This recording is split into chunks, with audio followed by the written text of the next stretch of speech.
সম্মানিত ভাইরা আমার, আল্লাহর নবী সাল্লাল্লাহু আলাইহি সাল্লাম মদিনার বাজারে যখন গেলেন, গিয়ে দেখলেন অনেক মানুষ উল্টাপাল্টা ব্যবসা বাণিজ্য করতেছে, মাপে ওজনে কম দিয়ে দিচ্ছে। এর মধ্যে একটা লোকের নাম ছিল আবু জুহাইনা। জোরে বলেন নাম কি? এই আবু জুহাইনার দাড়ি পাল্লা ছিল দুইটা। জোরে বলুন কয়টা? একটা দাড়ি পাল্লা দিয়ে সে মেপে মেপে নিত, মানুষদের কাছ থেকে বেশি বেশি নিয়ে নিত। আর একটা দাড়ি পাল্লা দিয়ে সে মানুষকে দিত, কম কম করে দিত। আল্লাহর হাবিব সাল্লাল্লাহু আলাইহি সাল্লাম সাহাবায়ে কেরামদেরকে বললেন, সূরা মুতাফফিফিনের প্রথম কথাগুলো তোমরা তেলাওয়াত করে করে মদিনার বাজারে শুনিয়ে দাও। এই আয়াতগুলো শুনিয়ে দেওয়ার পর মদিনার বাজারে ধীরে ধীরে সবাই মাপে ওজনে কম দেওয়া বন্ধ করে দিল। অন্য হাদিসের মধ্যে আল্লাহর নবী বলেন, যে দেশের মাপে ওজনের মধ্যে কম দেওয়া হবে, জনগণকে ফাঁকি দেওয়া হবে, ওই দেশের মধ্যে খুবই দ্রুত দুর্ভিক্ষ আসবে। এবং যে দেশের বাদশাহ প্রজাদের সম্পদ নষ্ট করার জন্য চিন্তা ভাবনা করবে, ওই দেশের খাদ্যের মধ্যে খুব দ্রুত সংকট শুরু হবে। আপনাদের এলাকার মধ্যে মনে হয় কোনো প্রকার মাপে ওজনে কম দেওয়ার মানুষ নাই? থাকলে একটু জোরে বলেন আছে? রে আল্লাহর বান্দারা, আমাদের নবীজিরও জন্মের আগে একজন বাদশাহ ছিলেন, বাদশাহ নওশিরিয়া। যেই বাদশার বিষয় আমরা গুলিস্তান মধ্যে ফার্সি দিয়ে পর্যন্ত পড়েছি, বিভিন্ন জায়গার মধ্যে বাদশার নাম উল্লেখ হয়েছে। এই বাদশাহ একদিন হরিণ শিকার করতে বের হলো। হরিণ শিকার করতে বের হয়ে বাদশাহ পথ চলতে চলতে চলতে চলতে রাস্তা হারিয়ে ফেললো। সৈন্য সামন্ত কোথায় গেছে কেউ কারো খবর নাই। বাদশাহ একটা হরিণের পিছনে তাড়া করতে করতে সব থেকে একদম আলাদা হয়ে গেলেন, অত্যন্ত তৃষ্ণার্ত হলেন। এই বাদশাহ এবার পানি কোথায় পাবে, কিন্তু পানির কোনো জায়গা তিনি পাচ্ছেন না। পাহাড়ি অঞ্চল, বন জঙ্গল, কোনো প্রকার ঝর্ণা নেই, কোনো প্রকার পানির ব্যবস্থা নেই, কোনো পুকুর পুষ্কুনি নেই, নদী নালা নেই। এই বাদশাহ পথ চলতে চলতে চলতে চলতে তৃষ্ণার্ত অবস্থায় ছটফট করতে করতে জঙ্গলের মধ্যে একটা ঝুপড়ি ঘর দেখতে পায়। এই ঝুপড়ি ঘরের সামনে গিয়ে বাদশাহ বলে, কে আছো? একটু পানির ব্যবস্থা করে দিবা। কিছুক্ষণ পরে ওই ঝুপড়ি ঘরের ভিতর থেকে একজন সুন্দরী যুবতী মেয়ে এক গ্লাস আঙ্গুরের রস বাদশাকে পান করতে দিল। সেই গ্লাসটা বাদশা নিয়ে পান করবে, দেখে গ্লাসের এই রসের মধ্যে অনেকগুলো দুবলা ঘাস। দুবলা ঘাস ছিলেন তো? বাদশা বলে, রে যুবতী, আমাকে তুমি আঙ্গুরের রস দিলা, এরপরে আবার দিলা দুবলা ঘাস কেন দিলা? মেহমানদারি করবে, একটু ভালো মতোই করো, অপমানটা কেন করলা? সাথে সাথে সুন্দরী মুচকে হাসতে হাসতে বলে, রে আল্লাহর বান্দা, আমি আপনাকে চিনি না, তবে একটা কথা আমি বলতে পারি, আপনার চেহারা দেখে মনে হয়েছে আপনি অত্যন্ত তৃষ্ণার্ত। আল্লাহর উপরে আমি তাওয়াক্কুল করে আপনাকে কথাগুলি বলছি। যখন কেউ অতি তৃষ্ণার্ত অবস্থায় ঢক ঢক করে একবারে পান করতে থাকবে, তখন তার লাঞ্চের ক্ষতি হবে। এজন্য আমি দুবলা ঘাস দিছি, যাতে আপনি আস্তে আস্তে বাঁচতে পারেন আর আস্তে আস্তে শরবতটা পান করেন। এতে আপনার লাঞ্চের ক্ষতিও হবে না, আপনার তৃষ্ণাও আস্তে আস্তে দূর হয়ে যাবে। একটু জোরে বলা যাবে না সুবহানাল্লাহ? কি মনে করতেছেন জঙ্গলে থাকে আর তার মধ্যে সায়েন্সের চিন্তা দেখছেন? একটু জোরে কোন আল্লাহু আকবার। কি বলছে? যে একবারে যদি খান তাহলে আপনার লাঞ্চে আঘাত হতে পারে। আমার নবীও কিন্তু এরকম কথাই বলছেন, পানি খাও 3 শ্বাসে। কথা বলেন না কেন? কয় শ্বাসে? যুবকেরা জোরে বলেন, কয় শ্বাস? 3 শ্বাস কমপক্ষে। আর পানির গ্লাসের মধ্যে এই নিঃশ্বাস ছাড়িও না, কারণ নিঃশ্বাসের সাথে বিষ আছে। কি আছে? বিষ আছে। নিঃশ্বাস ছাড়িও না। 3 শ্বাসে পানি খাও, বসে পানি খাও। আর যখন তোমরা খাবার খাবা, তখন পেটটারে 3 ভাগ করে খাও। কয় ভাগ? 1 ভাগ খাবার, 1 ভাগ পানি, আর 1 ভাগ খালি ফাঁকা। কিন্তু আমাদের খাওয়ার অবস্থা কি? এই গত 2-4 দিন আগে আমি আমাদের উত্তরবঙ্গে এক মাহফিলে গেছি। গতকালকেও বগুড়া শেরপুরে করছি। আপনাদের এই কয়েকজন লোক না, আচ্ছা কয়েক গুণ বেশি লোক এই কনকনে শীতের মধ্যে। ভাই কোথায় যাচ্ছে? ও ভাই, ও বুঝে না। আচ্ছা বোবা যেহেতু, সেহেতু কানে শোনে না। কানে শোনে না মানেই তো বোবা। এই কথা বলেন না কেন? যাক, অসুবিধা না। একটু ডাক দেওয়ার কারণ আছে, কারণ মিস্টার ইবলিস এখন অনেককে ধোকা দিবে। ধোকা দেওয়ার পরে কেউ যদি উঠে, তখন জনগণ চিন্তা করবে খারাপ লাগতেছে, ও চলে গেল, সুতরাং আমরাও যাই। বিষয়টা তো এমন না। আমাকে যেমন বিষয় দেওয়া হয়েছে আমি তেমনই তো বলবো, না কি বলেন? এখানে যা আছে আমি তাই বলবো, এর বাইরে আমি কি বা বলতে পারি? তবে চেষ্টা করব আপনাদের যাতে বুঝে আসে। আল্লাহ যেন কবুল করে। একটু জোরে সরে বলেন আমিন। সম্মানিত ভাইরা আমার, আল্লাহর হাবিব সাল্লাল্লাহু আলাইহি সাল্লাম এই পেটকে কয় ভাগে ভাগ করতে বলছেন? মুফতি শফি রহমাতুল্লাহ আলাইহি তার কিতাবের মধ্যে লিখছেন, যদি কেউ পেটটাকে 3 ভাগ করে খায়, মৃত্যু পর্যন্ত তার কোনো দুরারোগ্য ব্যাধি হবে না। আর আমরা যে খাই, খেতে খেতে একদম এই পর্যন্ত, আর পেট গেছে 1 ফিট সামনে। এখন 2 জন যদি ঈদের মধ্যে কোলাকুলি করতে চায়, একজনের বুকের সাথে আর একজন বুক ঠেকে না, পেট ঘষাঘষি ছাড়া কোনো বুদ্ধি নেই। কথা কন না কেন? সম্মানিত ভাইরা আমার, শেখ সাদির নাম আপনারা শুনছেন না শুনেন নাই? এই শেখ সাদি রহমাতুল্লাহ আলাইহি উনি সফর করতে করতে ওনার চরম ক্ষুধা লাগছে। উনি একটু কানের মধ্যে আওয়াজ পেলেন, একজন ব্যক্তি নতুন একটা হোটেল খুলছে, হোটেলের মধ্যে 15 দিনের জন্য অফার দিয়েছে।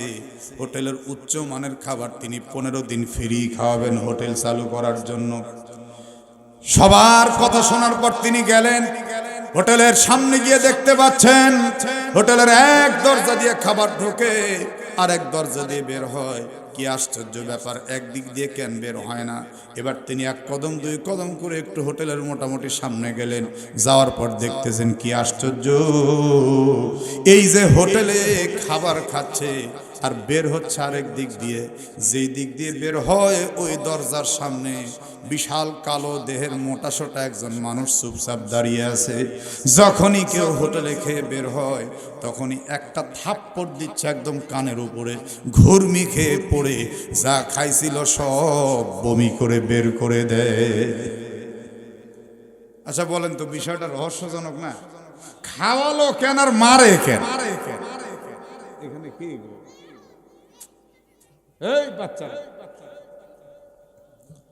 সম্মানিত ভাইরা আমার, শেখ সাদি রহমাতুল্লাহ আলাইহি চিন্তা করলেন, এরা আসলে ফ্রি পেয়ে খাইতেছে একদম গলা পর্যন্ত। ফ্রি খাওয়া যত পারিস। এই যে বিয়ের অনুষ্ঠান যখন হয়, কন্যা পক্ষের গরুর গোস্ত টান ফেলান লাগবে, এজন্য ভাত খায় না, খালি গোস্ত খায়, খালি গোস্ত খায়। কথা কন্যা কেন রে? আপনাদের এদিকের খবর কি? তাও মনে করেন বরযাত্রী আসার কথা 100 জন, আসছে 150 জন। খায় বিয়ে। আসলে তো কাকে থুই কাকে নেই কিছু করার নাই। তো কিছু যে করার নাই বললেন, তো এখন এই 50 জনের খাওয়ানো বললে কি খাওয়ানো? আল্লাহর হাবিব বলছেন, যদি কেউ বিনা দাওয়াতে কোনো দাওয়াত খায়, তো সে চোর হয়ে ঢুকলো, ডাকাত হয়ে বের হলো।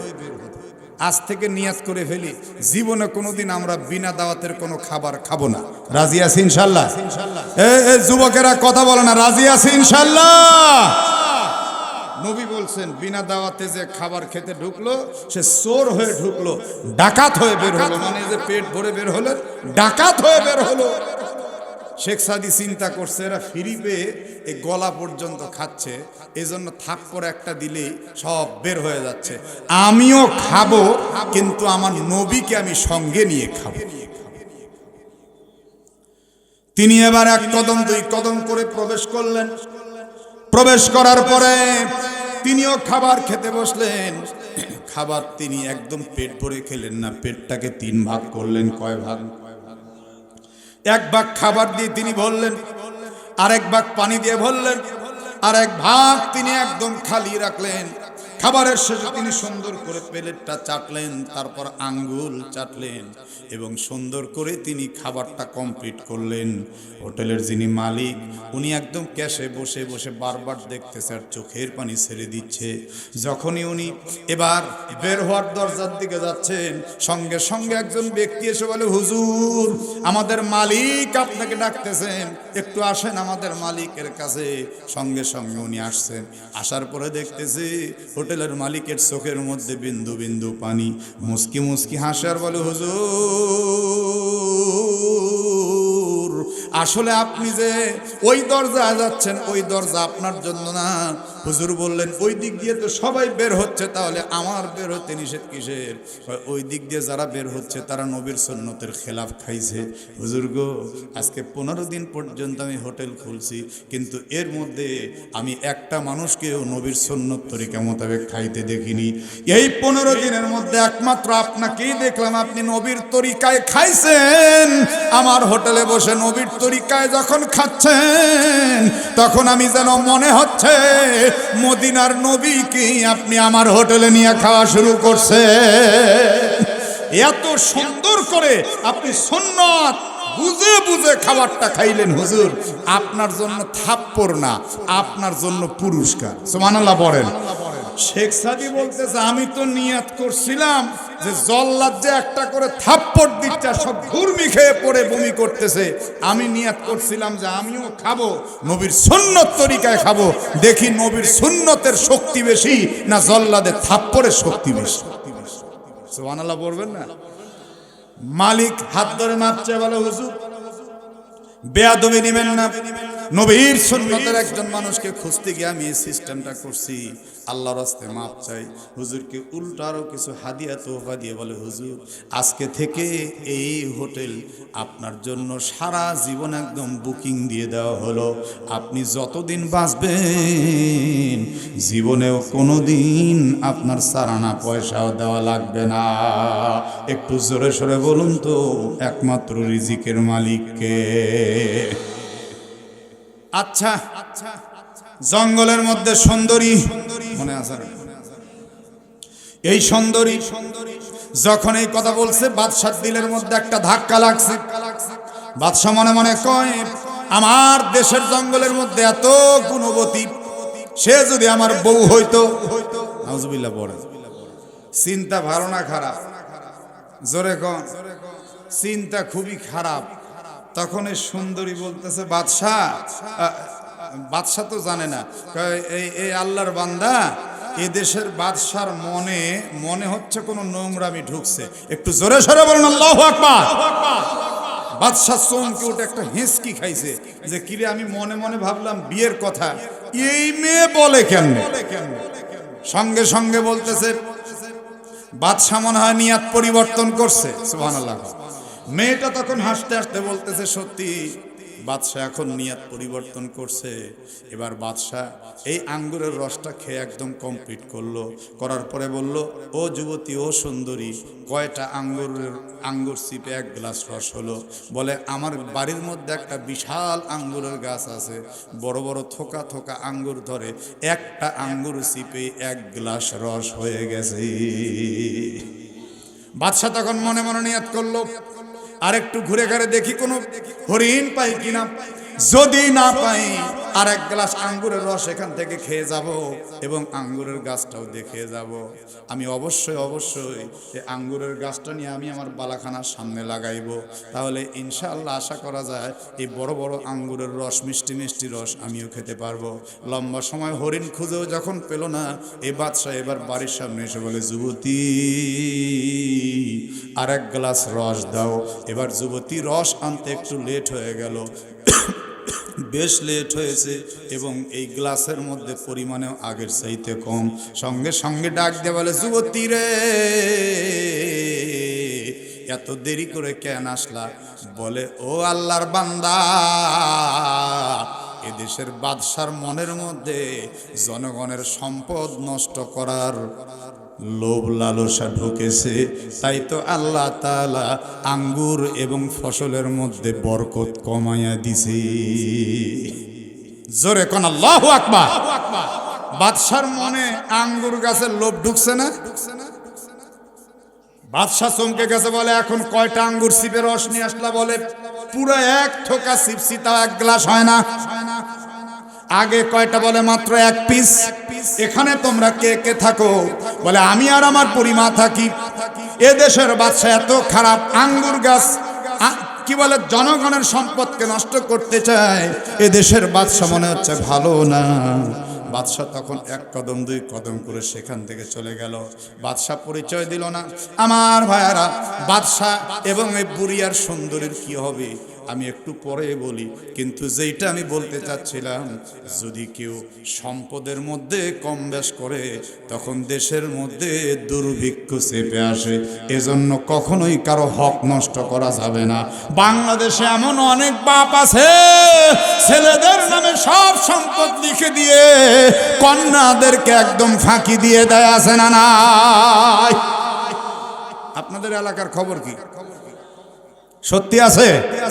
যত বড় হাজি হও, গাজী হও, পাজি হও, হাফেজ হও, মৌলবি হও, মুন্সি হও, মুফতি হও, অপরের হক নষ্ট করে কাল হাসরে কোনো কুল কিনারা হবে না। বুঝেননি মনে হয়? ঘোড়ার ডিম বুঝছেন, বুঝলে আওয়াজ দেন না কেন? নাকি চিন্তা করতেছেন হুজুরের কাম হুজুরে করুক, আমাদের কাম আমরা করি? এই আমার কথা শোনেন, আপনি কারোর সাথে গল্প করতেছেন, আপনি তাকে বারবার জিজ্ঞেস করতেছেন, এই তুমি কেমন আছো? আপনার দিকে হা করে তাকায় আছে। কেমন আছো? কেমন আছো? আপনি খুব ভালো করে জানেন লোকটা কানে শুনে, চোখেও দেখে, কথাও বলতে পারে, একবার দুইবার তিনবার। আপনার মেজাজ ভালো হবে না খারাপ হবে? কথা এদিকের লোক কি সমস্যা? আপনাদের মেজাজ ভালো হবে না খারাপ হবে? তো আপনি যদি কাউকে জিজ্ঞাসা করে জবাব না পান, মেজাজ যদি খারাপ হয়, তো রাজশাহী নাটোরের বক্তা এসে বারবার কথাকে আপনারা কিছুই কর না, তাইলে আমি কি মানুষ না প্লাস্টিক? তা আমার কথার উত্তর দেন না কেন রে? একটু জোরে সরে বলেন, কাল হাসরের ময়দানে দুনিয়ার মানুষের হক নষ্ট করে কেউ কি আল্লাহর কাছে পার পাবে? এই একজন গিয়ে বলবে, আল্লাহ আমি দুনিয়ায় বহু নেক কাজ করছি, হজ করছি, এটা করছি, সেটা করছি, আমার সওয়াবগুলো দাও, আমি একটু জান্নাতে যাই। আল্লাহ বলবেন, যার হক নষ্ট করেছো তার কাছে যাও, যদি সে মাফ করে আমি তবে মাফ করতে পারবো। নামাজ পড়নি, ইচ্ছা করলে আমি আল্লাহ মাফ করতেও পারি, নাও পারি। রোজা রাখনি, ইচ্ছা করলে আমি আল্লাহ মাফ করতেও পারি, নাও পারি। কিন্তু বান্দার হক নষ্ট করলে সে যতক্ষণ মাফ না করবে, আমি মাফ করে তাকে কষ্ট দিতে পারি না। তখন হাসরের ময়দানে আপনি খুঁজে বের করে বলবেন, ভাইরে দুনিয়া অনেক হক নষ্ট করছে, আমাকে মাফ করে দাও। লোকটা সেই দিন বলবে, দুনিয়ার টাকা আখেরাতে চলে না, আখেরাতে চলে হলো সওয়াব।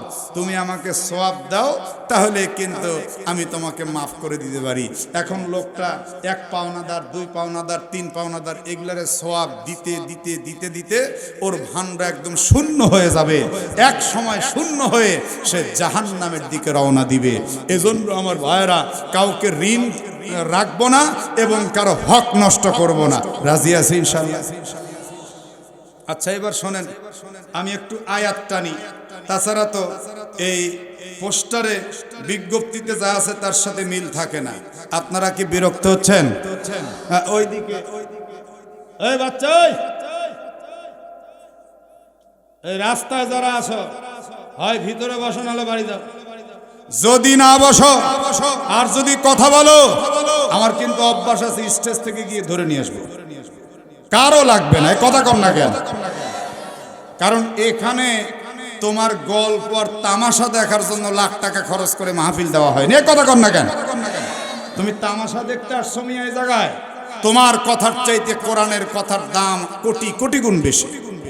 মিয়া সাহেব তুমি এখানে তামাশা দেখতে আসছো আর পকেটে হাত দিয়ে ঘুরে বেড়াতে আসছো। আরে বাবারে বাবা, নেতাগিরি ভাব দেখাইতে আইছে।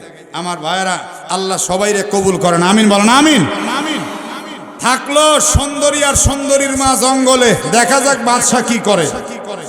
এবার দেখেন, এখানে আল্লাহ বলছেন, পাপিষ্ঠ যারা, মানুষের হক নষ্ট করে যারা, মাপে ওজনে কম দেয় যারা, এদের আমল নামা থাকবে সিজ্জিন নামক জায়গায়। কোথায়? সিজ্জিন কি এর ব্যাখ্যা আল্লাহ নিজেই দিচ্ছেন। ওমা আদরাকা মা সিজ্জিন, সিজ্জিন কি তার ব্যাখ্যা আল্লাহ নিজেই দিচ্ছেন। খেয়াল করেন নবীজি গো কিসে আপনাকে জানাবে সিজ্জিন কি। কিতাবুম মারকুম, সিজ্জিন হলো চিহ্নিত বিশিষ্ট একটা কিতাব। সুবহানাল্লাহ পড়েন। এই সিজ্জিন নামক জায়গার মধ্যে প্রত্যেকের আমল নামাকে একদম সিলমোহর করে চিহ্নিত করে নাম্বারিং করে রেখে দেওয়া হবে। ও আমার ভাইরা, যদি কেউ জাহান্নামে যায় তাহলে তার অবস্থা কি হবে খেয়াল করেন। ওয়াইলুন ইয়াউমাইযিল লিল মুকাদ্দিবিন, দুনিয়াতে যারা মানুষকে ঠকায় তাদের মধ্যে পরকালের কোনো চিন্তা নেই, জাহান্নামের ভয় নাই। কথা কন না কেন, ঠিক কিনা? এরা ডাইরেক্ট অস্বীকার না করলে অনেক ক্ষেত্রে কিন্তু উপহাস করে, আবার কেউ কেউ অস্বীকার করে খাও দাও ফুর্তি করো, দুনিয়াটা মস্ত বড়, আগামীকাল বাঁচবে কিনা বলতে পারো। কথা কয় না রে, আছে না নাই? আছে না নাই? আবার এটাও কয় হায় রে মানুষ রঙিন ফানুষ, দম ফুরাইলে ঠুস। ঠুস যে কবে হবে এই হিসাবও নাই, কিন্তু গান গাইতেছে সমানের মানুষের হক নষ্ট করতেছে। কিন্তু আপনাকে বুঝতে হবে কোথায় আসছিলাম আর কোথায় যাব। এ পাহাড়ে তোর বসত বাড়ি, ওই পারে তোর বাসা। এ পাহাড়ে তোর বসত বাড়ি, ওই পারে তোর বাসা। লাভ করিতে আইসারে ভবে, হইলা রে বেদিশা। এ পাহাড়ে তোর বসত বাড়ি, ওই পারে তোর বাসা। কি কথা বলেন না কেন, ঠিক কিনা? একদিন আমাদের সবাই চলে যাওয়া লাগবে। এখানে কিছুদিন বসবাস করা যাবে, কিন্তু আসল বাড়ি আমাদের জান্নাত। জোরে বলেন কোথায়? কলিজার টুকরা ভাইরা আমার, তাই তো মহান রব্বুল আলামিন বলেন ওয়াইলুন ইয়াউমাইযিল লিল মুকাদ্দিবিন।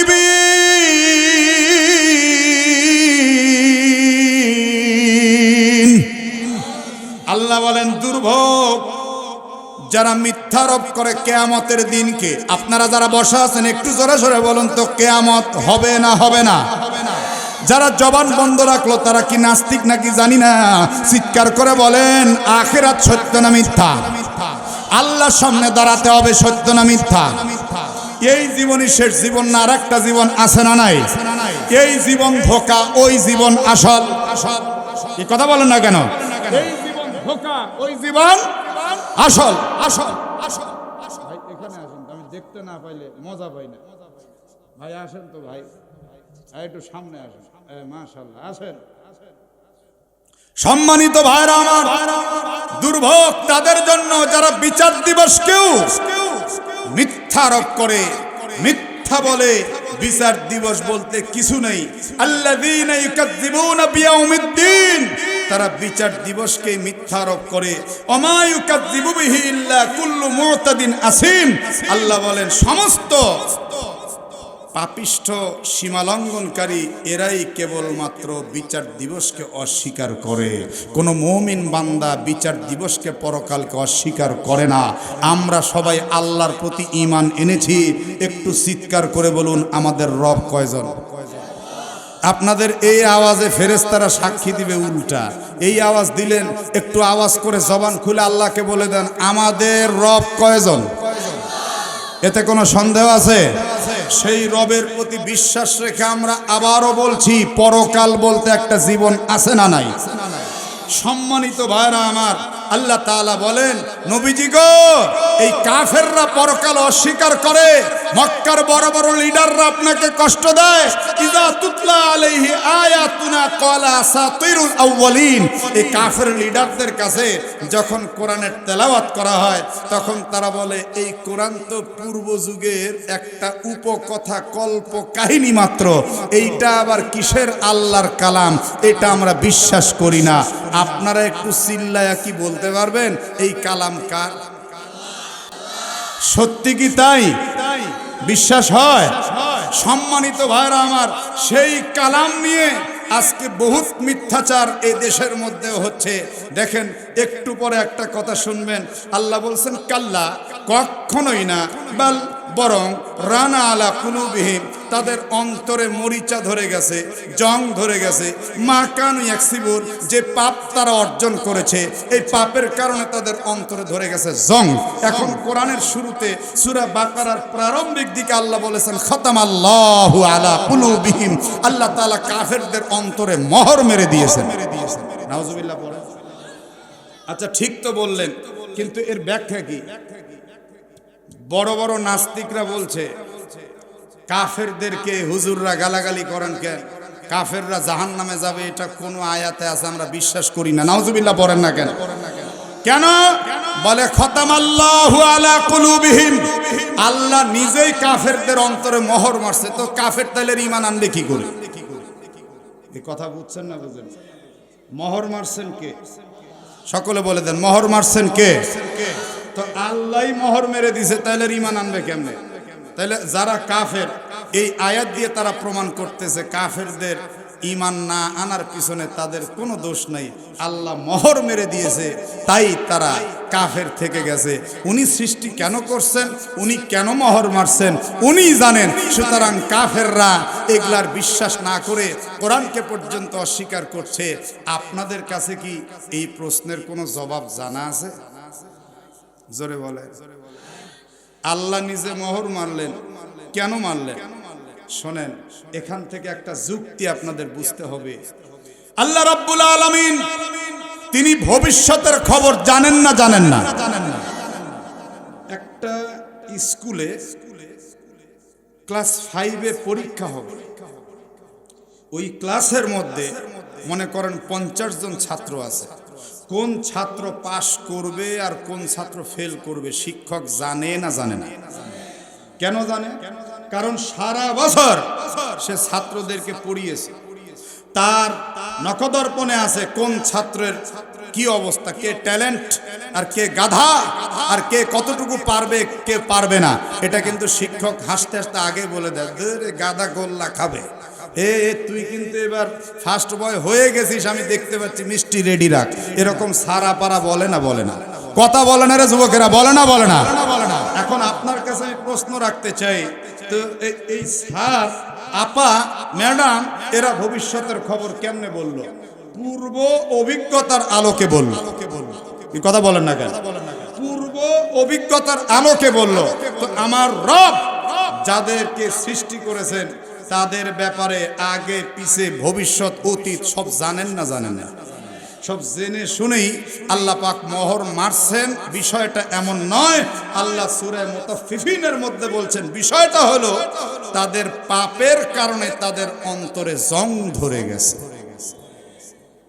আল্লাহ মারছেন বিষয়টা এমন না, তাদের পাপের কারণে তাদের অন্তরে জং ধরে এমন পর্যায়ে হয়ে গেছে ওর আর সেখান থেকে বের হওয়ার কোনো বুদ্ধি নেই। আমাদের মুসলমানের মধ্যেও দেখবেন এরকম কিছু বন খাটাস লোক আছে, জীবনে কোনোদিন 5 ওয়াক্ত দূরের কথা ঈদের নামাজ ছাড়া সারা বছর জুমার নামাজও পড়ে না।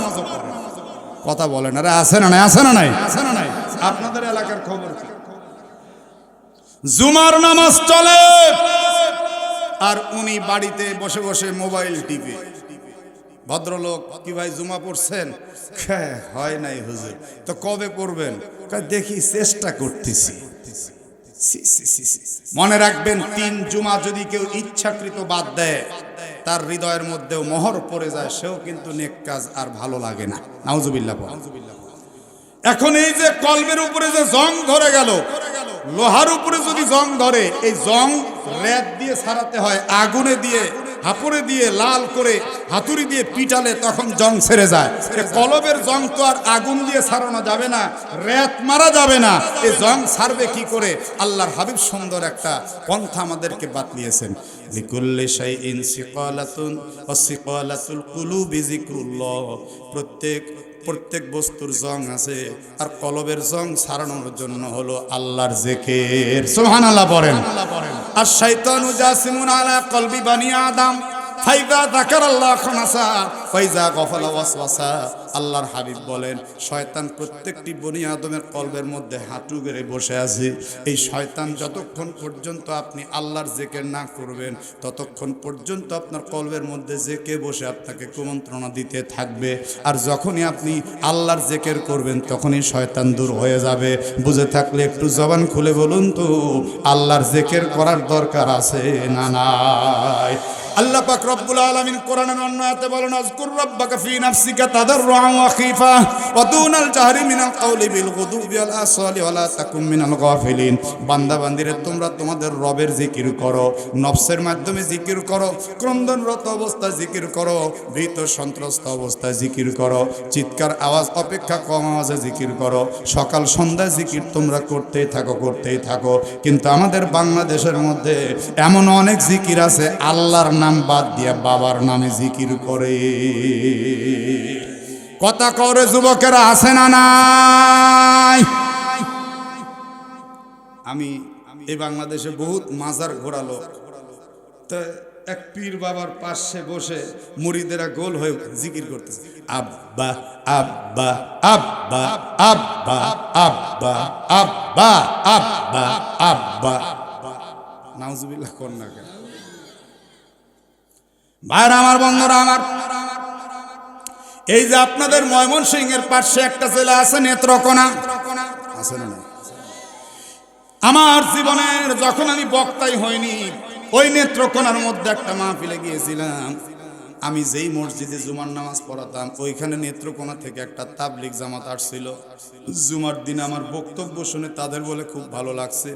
আমাকে আজ থেকে সে আমলে 26-27 বছর আগে 200 টাকা দিল পথ খরচ দিয়ে, বলল হুজুর আপনি একটু বক্তব্য রাখবেন আমাদের সম্মেলনে গিয়ে। আমি হাত জোর করে বললাম পারবো না, আমি তো বক্তা মানুষ না, জীবনে স্টেজে উঠেনি। ওরা তখন বুকে জড়িয়ে বলে হুজুর আপনার কোনো টেনশন নাই, মসজিদে যেমন করে বলছেন তেমন করে বলবেন। কিভাবে যে আমি বক্তা হয়েছি আমি নিজেও জানি না। আল্লাহ রাব্বুল আলামিন এইভাবে ধীরে ধীরে আগায় দিয়েছেন। নেত্রকোনায় গিয়ে যতটুকু পারলাম বক্তব্য রাখলাম। তখন তো এই সমস্ত যোগাযোগ ব্যবস্থা এত ভালো ছিল না।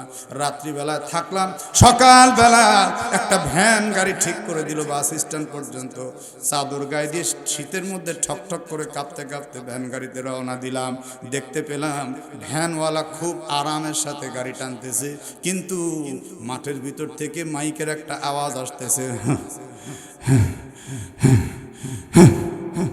কথা কয় না রে, এরকম শুনছেন না? তো আমি আবার ভ্যানওয়ালাকে বললাম ভাইজান এই যে হু হু হু হু এটা কি? আমি সত্যি তখন জানতাম না, বয়সও কম, এত কি করে বুঝবো? তো ভ্যানওয়ালা যে আবার ওই দলের লোক আমি আর জানি।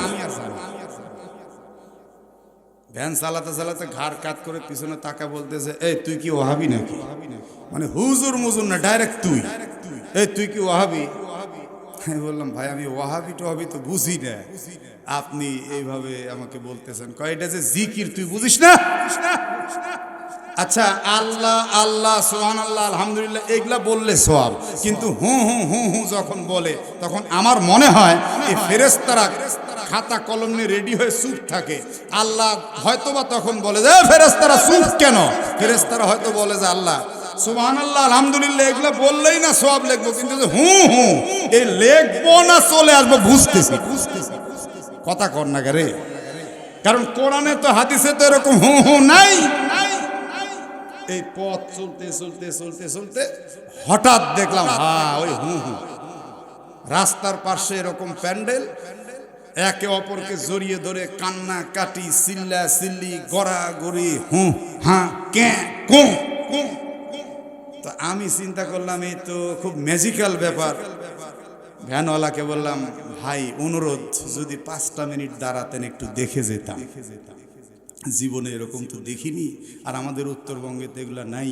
তখন ভ্যানওয়ালা ব্রেক করে থেমে আমার দিকে তাকিয়ে মুস্কি হাসি দিয়ে বলছে, তুই ওহাবি হলেও তোর মনটা ভালো। তো আমি তাকিয়ে দেখছি আর ওই ভ্যানওয়ালা মনে করেন ওদের সাথে মিশে গিয়ে শুরু করলো লাফালাফি। হঠাৎ করে আমার মনের অজান্তে পিছন দিক থেকে একজন এসে আমার এই 2 বাহু ধরে আমাকে ড্যান্স দান শুরু করলো। আমি কই সর্বনাশ করছে, লাফ দিয়ে উঠে বললাম, এই মিয়া আপনি এই কাম করতেছেন? তখন সে ব্রেক, চোখ বড় বড় করে বলতেছে, বুঝতে পারছি তুই ওয়াহাবি।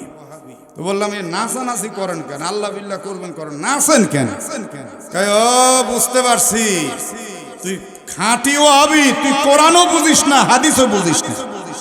বললাম, সর্বনাশ করছে রে, কোরআনের আবার কি বুঝতে হবে? বলে, বল তো দেখি কোরআনের সর্বশেষ সূরার নাম কি? আমি তখন বললাম, কেন সর্বশেষ সূরার নাম সূরাতুন নাস।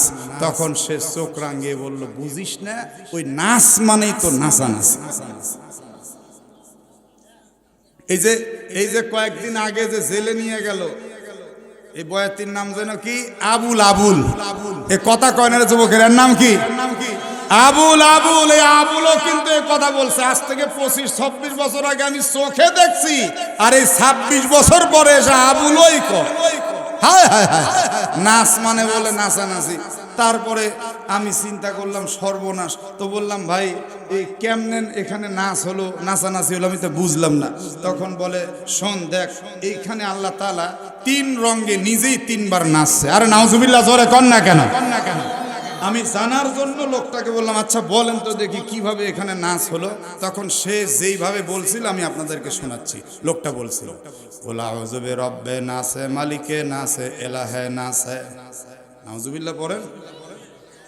রব নাচে, মালিক নাচে, ইলাহ নাচে। আল্লাহ যদি 3 বার নাচে, আমরা যদি একবারও না নাচি, তাহলে কিন্তু আমাদের জিকির হবেই না। অথচ এই কোরআনের সুন্দর বাচন ভঙ্গিমা আর রচনা ভঙ্গিমা যদি আপনি বুঝতেন, আপনি বিমোহিত না হয়ে পারতেন না। আমি এই সূরাটা এখন আপনাদের কাছে উপস্থাপন করব, আপনারাও আমার সাথে সাথে বলবেন। আমি বলবো কুল আউযু বিরব্বিন, আপনারা বলবেন নাস। বলতে পারবেন? এই সূরার প্রতিটি আয়াতের শেষে একটা করে নাস শব্দ উল্লেখ করা আছে। নাস লিখতে 3টা অক্ষর লাগে, নুন, আলিফ, সিন। নাস যদি কেউ এটা বলেন, জবানে উচ্চারণ করেন, এই 3 × 30টা নেকি সঙ্গে সঙ্গে তার আমলনামায় জমা হয়ে যায়। আমি আয়াত বলে থামবো, আপনারা কি বলবেন? না যারা বলল না তারা কি ওই গ্রুপের লোক নাকি? একটু জোরে বলেন, কি বলবেন? সকলে রেডি? পারবেন তো? কুল আউযু বিরব্বিন, এই আওয়াজের কাম না, আর একটু জোরে। কুল আউযু বিরব্বিন মালিকিন ইলাহিন মিন শাররিল ওয়াসওয়াসিল আল্লাযী ইউওয়াসওয়িসু ফি সুদুরিন মিনাল জিন্নাতি ওয়ান। মজা লাগে না? আল্লাহর কোরআনকে তারা বানাইছে কি? এজন্য আমি আউল ফাউল বাউলদের বলি, বাবা পৃথিবীর আরো বহু শিল্পী আছে, তাদের বিরুদ্ধে তো আমরা এইভাবে আন্দোলন করি না। আমরা বলি গান বাদ্য বাজনা হারাম, এই কথা বলে না কেন? কিন্তু তোমাদের বিরুদ্ধে তৌহিদি জনতা সহ সারা দেশের যুবকরা পর্যন্ত খেপে গেছে, কারণ তোমরা কোরআনের অপব্যাখ্যা করো। এই কথা কন, কারণ তোমরা কোরআনের অপব্যাখ্যা করো। ওরে কলিজার টুকরা ভাইরা আমার, আমরা একটু জ্ঞানের চক্ষু দিয়ে তাকালেই দেখতে পাই, এরা কিন্তু মূলত ইসলামের কোনো ধারক বাহক না। এরা আলেমদের দিক নির্দেশনাকে ফলো করে না। এরা এই সমস্ত গানের স্টেজে দাঁড়িয়েই আলেমদেরকে পর্যন্ত কটাক্ষ করে, কখনো কাউকে কাফের বলে, কখনো কাউকে ওহাবি বলে গালমন্দ করে, কখনো আবার কাউকে বলে ওই মোল্লা, কখনো আবার নামাজ নিয়ে কটাক্ষ করে, কখনো আবার রোজা নিয়ে কটাক্ষ করে। আমরা খুব ভালো মতো দেখতে পাচ্ছি এইটা সম্পূর্ণ কোরআন বহির্ভূত চিন্তা চেতনা। এগুলি ইহুদি আর খ্রিস্টানদের নীল নকশা বাস্তবায়ন ছাড়া কিচ্ছু না। নামাজ নাই, রোজা নাই, হজ নাই, যাকাত নাই, সব নিয়ে বিতর্ক। এগুলি আগামীর বাংলাদেশে কখনোই হতে দেওয়া যায় না। সকলের সজাগ থাকতে হবে। কথা বলেন না কেন? ঠিক কিনা ভাইরা আমার, বন্ধুরা আমার? এজন্য আমি আপনি যদি আপনার আত্মা পরিষ্কার করতে চাই, তাহলে কি করা লাগবে? জিকির। একটু জবান খুলে বলে দেন, কার নামের জিকির? ওয়াযকুরিসমা রাব্বিকা বুকরাতাও ওয়া আসিলা। আল্লাহ বলেছেন তোমার রবের নামের জিকির করো। আল্লাহর নাম ছাড়া আর কারো নামের জিকির হবে না। একমাত্র তারই নামের জিকির করতে হবে। সম্মানিত উপস্থিতি, এবার দেখেন আল্লাহ তাআলা বলছেন, কাল্লা ইন্নাহুম আর রাব্বিহিম ইয়াওমাইযিল লামাহজুবুন। যারা পরকালকে অবিশ্বাস করে কখনোই তারা তাদের রবকে কাল হাসরের ময়দানে দেখতে পাবে না, দর্শন বঞ্চিত হবে। আল্লাহ দেখতে আমাদের সকলের মন চায় না, চায় না? যেই রবের কোরআন শুনি, রবের কোরআন পড়ি, সেই রবেরকে কেমন লাগবে দেখতে কাল হাসরের ময়দানে। জান্নাতের মধ্যে তিনি আমাদেরকে দেখা দিবেন, না জানি তিনি কত সুন্দর। ওরে আমার কলিজার ভাইরা, এরপরে মহান রব্বুল আলামিন বলেন সুম্মা ইন্নাহুম লাসালুল জাহিম। আল্লাহকে তো তারা দেখতে পাবে না, পাবে না, বরং তারা নিশ্চয়ই জাহান্নামের মধ্যে প্রবেশ করবে। সুম্মা ইন্নাহুম লাসালুল জাহিম সুম্মা ইউকালু হাযাল্লাযী কুনতুম বিহি তুকাজ্জিবুন। অতঃপর কিন্তু আল্লাহ রাব্বুল আলামিন তাদের বলবেন হাযা, এই সেই জাহান্নাম, আল্লাযী কুনতুম বিহি তুকাজ্জিবুন, যেই জাহান্নাম নিয়ে তুমি মিথ্যাচারিতা করতে, যেই জাহান্নাম নিয়ে তুমি উপহাস করতে, এই সেই জাহান্নাম। এবার তুমি শাস্তি ভোগ করো, দেখো তোমার কেমন লাগে। কাল্লা ইন্না কিতাবাল আবরারি লাফি ইল্লিয়িন। এতক্ষণ পর্যন্ত জাহান্নামের শাস্তির কথা আল্লাহ বলছেন। ইন্নাল আবরারা লাফি ইল্লিয়িন, ইন্নাল আবরারি লাফি ইল্লিয়িন। নিশ্চয় নেককারদের কিতাব থাকবে, আমলনামা থাকবে জান্নাতের একটি অংশ ইল্লিয়িন নামক জায়গায়। আচ্ছা সুবহানাল্লাহ তো পড়লেন, এবার একটু বোঝেন, মগজ খাটান। বোঝা লাগবে না, খালি টেনে গেলাম আর হলো, বিষয়টা তো এরকম না। আপনারা যে বিষয় আমাকে দিয়েছেন সেই বিষয়টা তো মাঝে মাঝে একটু বুঝেও যাওয়া লাগবে। কথা কন না কেন, ঠিক কিনা? এই হাদিস শরীফের মধ্যে আসছে এই পৃথিবীর জমিন এর স্তর 7টা। জোরে বলেন কয়টা? কোরআনেও আল্লাহ পাক বলছেন আল্লাহুল্লাযী খালাকা সাবআ সামাওয়াতি ওয়া মিনাল আরদি মিসলাহুন্না। সুবহানাল্লাহ। আসমান যেমন 7টা, মিসলাহুন্না অনুরূপ জমিনও 7টা। এখন কোন বৈজ্ঞানিক যদি তার মস্তিষ্ক প্রসূত চিন্তা দিয়ে এই জমিনকে বোরিং করে খুঁড়তে থাকে, খুঁড়তে খুঁড়তে খুঁড়তে খুঁড়তে পৃথিবীর জমিন ফুরে যদি ওই পারেও বের হয়, বের হয়েই দেখবে সেই আকাশ, সেই আবার চন্দ্র সূর্য সবকিছু। কি কথা বলেন না কেন? তা আল্লাহর কুদরত নিয়ে কেউ ভাবতে গিয়ে কুল কিনারা পাবে না। আল্লাহর হাবিব বলেছেন সিজ্জিন, পাপিষ্ঠদের আমলনামা সিজ্জিনে থাকে, এটা রয়েছে 7 তবক জমিনের নিচে। ধরে বলেন কোথায়?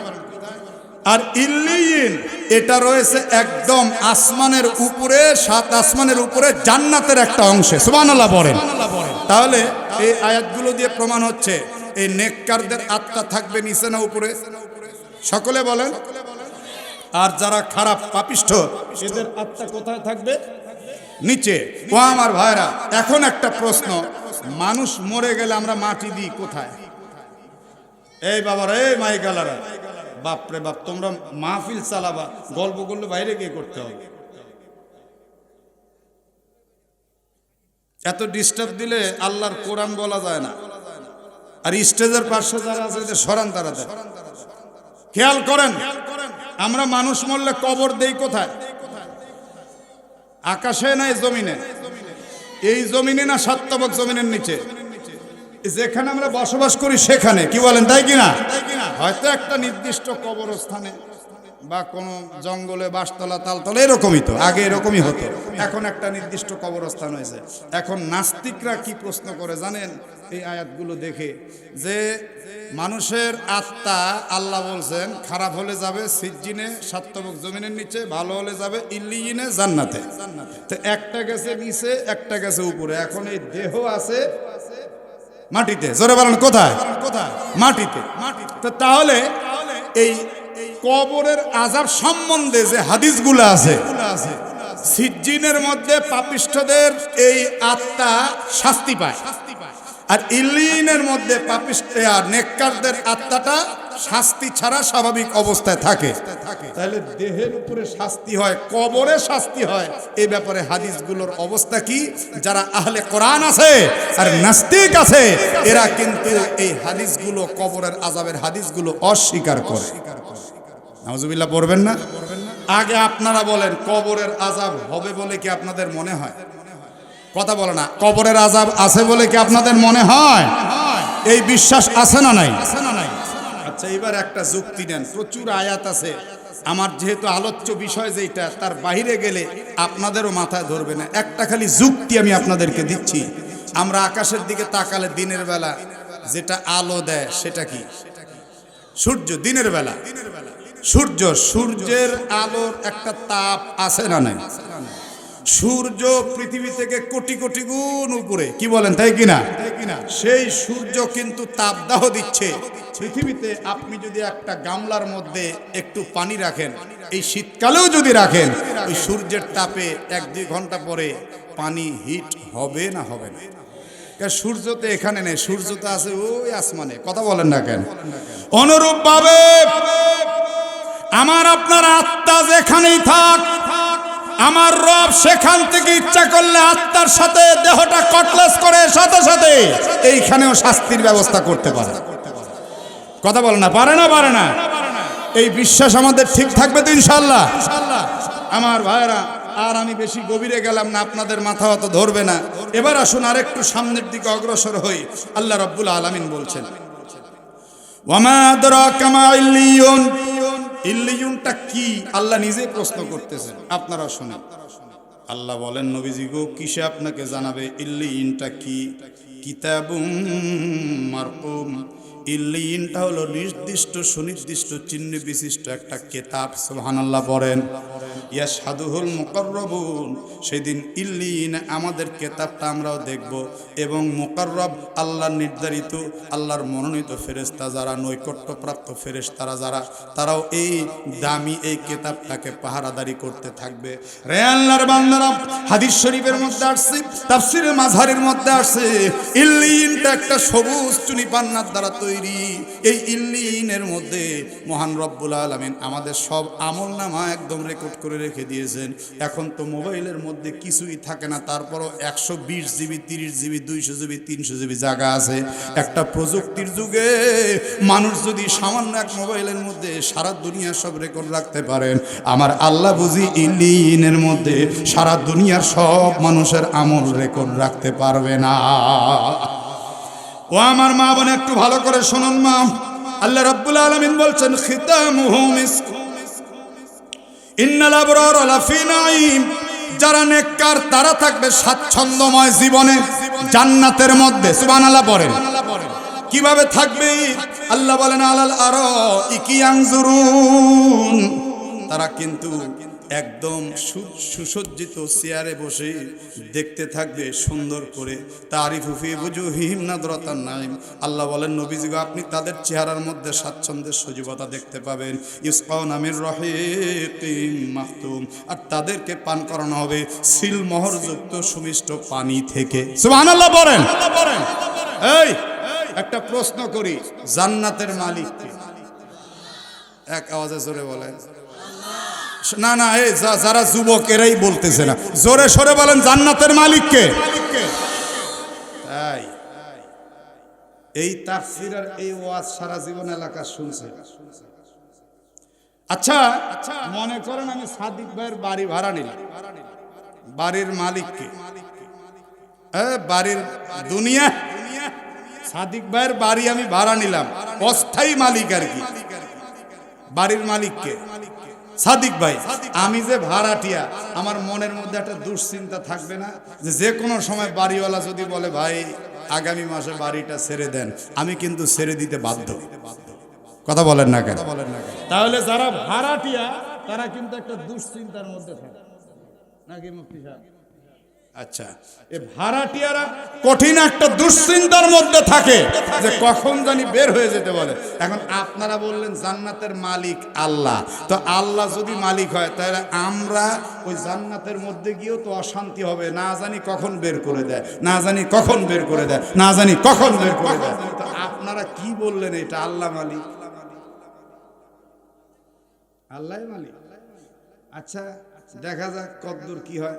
কোরআনের চাইতে তো কারো কথা বড় হতে পারে না। কথা কন না কেন? ঠিক কিনা? রাগ করতেছে না? তাফসীর মাহফিল আর ওয়াজ মাহফিল এক না ভাই, আপনাকে বুঝতে হবে ঠান্ডা মাথায়। শোনেন, আয়াতটা আগে বের করি, আপনারাও জেনে রাখিয়েন। অনেক বক্তাদেরকেও প্রশ্ন করলে দেখবেন হট করে হাক্কা বাক্কা হয়ে যাবে। সূরার নাম তাওবা। জোরে বলেন, নাম কি? 11 নম্বর পারা। একটু আওয়াজ করে বলেন, কত নম্বর পারা? আচ্ছা, এই 11 নম্বর পারা 111 নম্বর আয়াত। কত নম্বর আয়াত দেখেন, আমি আয়াতটা পরে তর্জমা করে দিই, আপনাদের এই ভুল ভেঙে সব উল্টে যাবে। এই জন্যই তো তাফসির মাহফিলে বসা, নাকি বলেন? খেয়াল করেন। ইন্নাল্লাহা আশতারা মিনাল মুমিনিনা আনফুসাহুম ওয়া আমওয়ালাহুম বিআন্না লাহুমুল জান্নাহ يقاتلون في سبيل الله فيقتلون ويقتلون وعدا عليه حقا في التوراة والإنجيل والقرآن ومن أوفى بعهده من الله فاستبشروا ببيعكم الذي بايعتم به وذلك هو الفوز العظيم الله رب العالمين بولن نشتي الله ইশতারা মিনাল মুমিনিন আনফুসাহুম ওয়া আমওয়ালাহুম বিআন্না লাহুমুল জান্নাহ, মুমিনদের জান এবং মাল কিনে নিয়েছেন জান্নাতের বিনিময়ে। সুবহানাল্লাহ বলেন। এবার আসেন, এই যে এটা কি, আরেকটু জোরে বলেন। পানির বোতল। সাদিক ভাইকে আমি দিয়ে দিলাম, ভাই আপনি আমাকে 10 টাকা দেন না, দিয়ে না থাক। এইটা সাদিক ভাইয়ের কাছে আমি বিক্রি করে দিলাম 10 টাকার বিনিময়ে। এখন মালিককে জোরে বলেন। সাদিক ভাই মালিক, আমি পাইলাম 10 টাকা। আমি কি দাবি করতে পারবো এই বোতল আমার? আল্লাহ রাব্বুল আলামিন সূরা তাওবার 111 নম্বর আয়াতের মধ্যে বলছেন, বান্দা আমাকে 2টা জিনিস দিবে, একটা দিবে জান আর একটা দিবে মাল। জান আর মাল যদি আমাকে দিয়ে দিতে পারে, আমি আল্লাহ তাআলা বিআন্না লাহুমুল জান্নাহ, এই 2টা জিনিসের বিনিময়ে আমার সৃষ্টিকৃত জান্নাত তাদের কাছে আমি বিক্রি করে দিব। আল্লাহ জান্নাতের সৃষ্টিকর্তা, আর আমাদের জানমালের বিনিময়ে আমাদের কাছে বিক্রি করে দিছে, আমরা মালিক। সুবহানাল্লাহ বলেন। তাহলে আল্লাহ মালিক না সৃষ্টিকর্তা? জোরে বলেন। ও এখনো ঘোর ভাঙেনি যে হুজুরে কইলো কি আমরা মালিক। হাদিস শরীফের মধ্যে আসছে, আল্লাহর হাবিব সাল্লাল্লাহু আলাইহি সাল্লাম মেরাজ করে আসছেন। সুবহানাল্লাহ বলেন। মেরাজ করে এসে বলছেন, ও সাহাবারা, আমি জান্নাতের মধ্যে ঢুকলাম, ঢুকে দেখলাম পৃথিবীর সব মানুষের নামে জান্নাত আলাদা আলাদা। আল্লাহু আকবার বলেন। সেইখানের মধ্যে আমি দেখলাম তোমাদের প্রত্যেকের নাম আছে, বাপের নাম, দাদার নাম, এরপরে তোমার এই গ্রামের নাম, এই যে দক্ষিণ চাঁদপুর বুড়ির পুকুর পার, এই নামও জান্নাতের মধ্যে আছে। থানা ভালুকা সেটাও আছে, ইউনিয়ন আছে, এরপরে বিভাগ আছে, এরপরে দেশ আছে, উপমহাদেশ সব আছে। আস্তে আস্তে আস্তে আস্তে আল্লাহর হাবিব বলছেন, আমি যত জায়গায় গেলাম সবার নামে জান্নাত আলাদা আলাদা করে একদম সুন্দর করে সিলগালা করে তার প্রপার্টি, তার একদম সাইড করা আছে। যার যার জান্নাতে গিয়ে সে প্রবেশ করবে, মালিকানা তার, যার মালিকানা সেই যাবে, অন্য কেউ যেতে পারবে না। খালিদিনা ফিহা আবাদা। আর সে জান্নাতের মধ্যে সে কিয়ামত না, শুধু না, যতদিন পর্যন্ত ইচ্ছা আল্লাহ রাখবেন ততদিন পর্যন্ত থাকবে।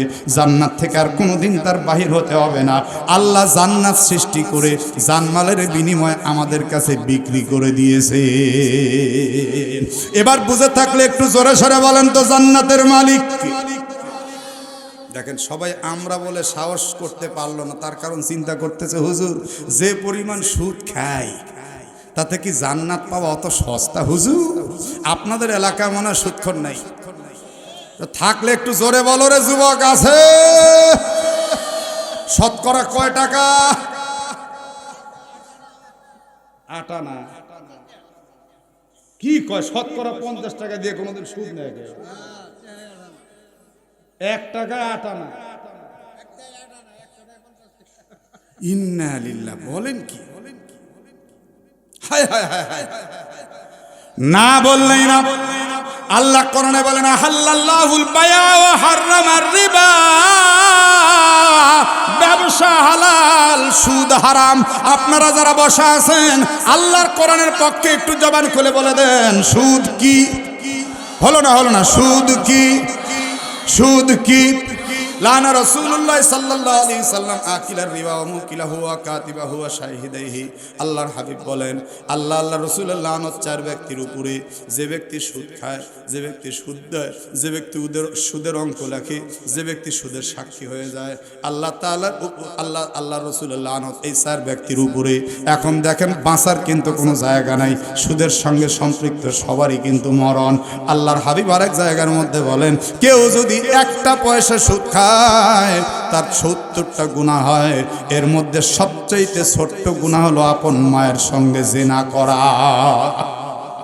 আমার বলা আমি বলে গেলাম, মানা না মানা আপনার ব্যাপার। এই কথা বলেন না কেন? আমি কোরআন হাদিস বলে গেলাম, মানা না মানা আপনার ব্যাপার।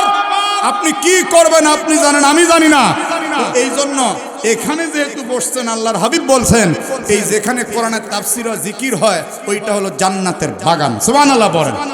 তাহলে এই মুহূর্তে আপনারা যারা এখানে বসেছেন, নবীর কথা অনুযায়ী আপনারা সবাই জান্নাতি। আর একটু জোরে বলে, এবার আওয়াজ করে বলে দেন, জান্নাতের মালিক কে?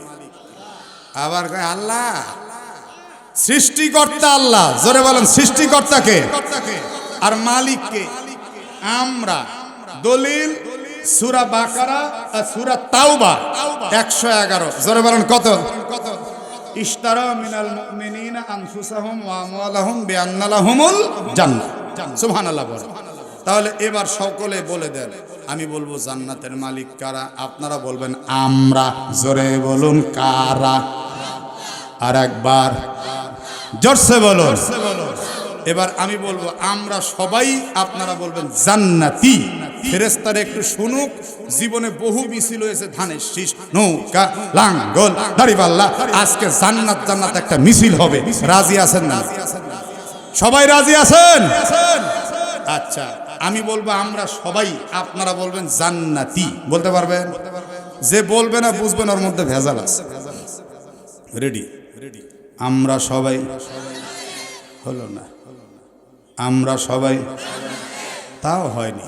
আমরা সবাই, আমরা সবাই, আমরা সবাই। আচ্ছা, ভালো কথা। জান্নাতে যেতে হলে তো জিন্দা অবস্থা যাওয়া যাবে না, মরা লাগবে। মরতে রাজি আছেন? সত্যি? আচ্ছা, তাহলে এবার আরেকটা মিছিল হবে। আমি বলবো আমরা সবাই, আপনারা বলবেন মরতে চাই। দেখি তো এবার কে না কয়। পারবেন? আর দেখা যাক, যে বলবে না বুঝবেন ওর মধ্যে দুনিয়ার বহু সিস্টেম ভরা আছে, জন্য বলতে চাচ্ছে না। অনেক হয়তো বলবে, হ্যাঁ হুজুর এখনো দাড়ি রাখলাম না, এখনো বেটি বেটা বিয়েই দিলাম না, হজ এখনো করলামই না, এত তাড়াতাড়ি মরারে হুজুর। মরার কথা বললে সওয়াব হয়, সওয়াব হয়। সুবহানাল্লাহ বলেন। আল্লাহর হাবিব বলছেন, কেউ যদি প্রতিদিন 20 বার মৃত্যুর কথা স্মরণ করে, আল্লাহ তাবারাকা ওয়া তাআলা ওই দিনের মৃত্যু তার ভাগ্যবানদের খাতায় নাম লিখে দেন। তাহলে আমি বলবো আমরা সবাই, আপনারা বলবেন মরতে চাই। বলতে পারবেন? রেডি? এই যুবকেরা প্রয়োজনে গলায় কাশ টাশ দিয়ে নাও। জোরে জোরে। রেডি? আমরা সবাই। হলো না রে ভাই রে, একটু গলা ছেড়ে দিয়ে কও রে যুবকেরা। আমরা সবাই, আমরা সবাই, আমরা সবাই। এখন বাড়ি যাওয়ার সময় যদি আজরাইল আলাইহিস সালামকে আসসালামু আলাইকুম, সবার মধ্যে আল্লাহ তোমাকে কবুল করছে, চলো দোস্ত, কি করবেন? এক লোক বিশাল বড় খড়ির বোঝা তুলতে পারতেছে না, বনের মধ্যে কান্নাকাটি করে। মরার আজরাইল কি চোখেও দেখে না? পৃথিবীর কত মানুষের কাছে যায়, আমার কাছে বুঝি মরার আজরাইল আসতেও পারে না। জীবন গেল খড়ি কাটতে কাটতে। আজরাইল ওই রাস্তা দিয়ে যাওয়ার সময় চিন্তা করতেছে, কি ব্যাপার, এই শয়তান আমাকে স্মরণ করে কেন, একটু দেখি। আজরাইল মানুষের সুরত ধারণ করে বলতেছে, দোস্ত খবর কি? শুয়ে পড়ো। বলে কেন শুভ? কয় আমার নাম আজরাইল, তুমি তো আমাকে স্মরণ করছো। বলে আমি স্মরণ করছি কি জন্য তুমি তো জানো না। কয় আমার কাজই তো মানুষের রুহু কবজ। এই বাচ্চারা, এই দূরে সর, দূরে সর। না, এত দৃষ্টি বলে মুশকিল। দূরে সর। আমার ভাইরা, লোকটা বলতেছি, আমি তোমাকে আমার রুহু কবজ করার জন্য ডাকি নাই। কেন ডাকছো? কয় এই জঙ্গলের মধ্যে বোঝা তুলে দেওয়ার কাউকে পাই না, এজন্য তোমাকে স্মরণ করছিলাম, আবল তাবল কথা বাদ দিয়ে বোঝা তুলে দেওয়া। সুবহানাল্লাহ। সোনার ভাইরা আমার, মরতে চাওয়া সহজ, কিন্তু আসলে মরা অত সহজ। এবার খেয়াল করে শুনুন, লক্ষ্য করে শুনুন। ওই যে আগে কিন্তু একটা কথা ছেড়ে আসছি, সুন্দরী আর তার বুড়িমা জঙ্গলের মধ্যে, দেখা যাক বাদশা কি করে। আর একটা কথা কিন্তু এইবার সামনে আসতেছে। আল্লাহ রাব্বুল আলামিন আমাদেরকে সুন্দর করে বললেন, আমরা থাকবো জান্নাতে। জোরে বলুন কোথায়? সেই জান্নাতের মধ্যে কেমন করে থাকবো আল্লাহ তাআলা জানিয়ে দিলেন। আইনাই ইউসকাউনা মির রাহিকিম মাখতুম, সেদিন সিলমোহরযুক্ত বিশুদ্ধ পানীয় তিনি আমাদের পান করাবেন। খিতামুহু মিস্ক, এবং তার সিলমোহর করা থাকবে মিস্ক অর্থাৎ কস্তুরী দিয়া। আল্লাহ তাআলা আরো বলেন, অফি যালিকা ফালইয়াতানাফাসিল মুতানাফিসুন, আর এই জান্নাতের জন্য প্রতিযোগিতা করা দরকার। ওয়ামিজাজুহু মিন তাসনিম।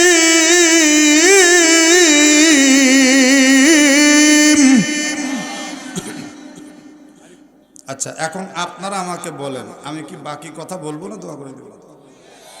আপনারা কি শুনবেন? যারা বসা আছেন শুনবেন? কে কে শুনবেন? দেখি হাত দেখি তো, হাত দেখি তো। লিল্লাহে তাকবীর। আচ্ছা, হাত নামান, একদম দম ধরে শোনেন। অল্প কিছুক্ষণের মধ্যে আমরা শেষ দিকে চলে যাব ইনশাআল্লাহ। সম্মানিত ভাইরা আমার, তাহলে যারা পাপিষ্ঠ তারা যাবে কোথায়? সিজ্জিনে, জাহান্নামের একটা অংশে। আর যারা নেককার তারা যাবে ইল্লিনে, জান্নাতের একটা অংশে। যারা ঈমান আমল ঠিক রাখছে তারা যাবে জান্নাতে। আল্লাহ যেন আমাদের সবাইকে জান্নাতি কবুল করেন। সেই জান্নাতে যাওয়ার পর কি কি হবে আল্লাহ রাব্বুল আলামিন আমাদেরকে একটু বিবরণ দিচ্ছেন। আল্লাহ বলেন, অমিজাজুহু মিন তাসনিম। আল্লাহ তাআলা বলছেন তার আপনার মিশ্রণটা হবে তাসনিমের। তাসনিম কি? আল্লাহ বলেন আয়না, সেটা একটা ঝর্ণা। সুবহানাল্লাহ বলেন। তাসনিমের মিশ্রণ হবে পানির সাথে। আর এই তাসনিমটা কি? আল্লাহ বলেন একটা ঝর্ণা।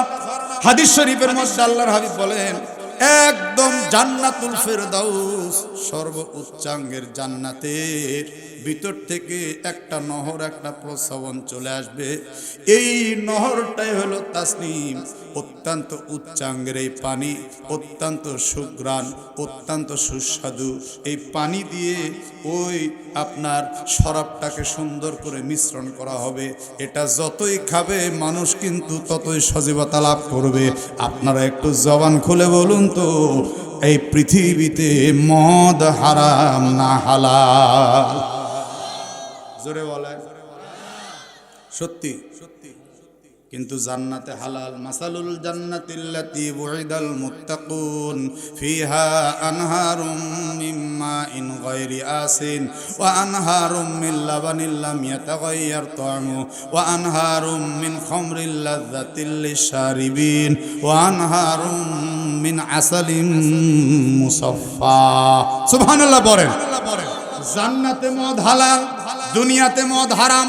এক নাস্তিক একদিন আমারে প্রশ্ন করে, হুজুর, কোরআনে আল্লাহ সূরা মাইদার 90 নম্বর আয়াতের মধ্যে বলেছেন জান্নাত দুনিয়ার মধ্যে মদ হারাম, কিন্তু সেই একই মদ আল্লাহ জান্নাতের মধ্যে আবার হালাল করলেন। ব্যাপারটা বুঝলাম না।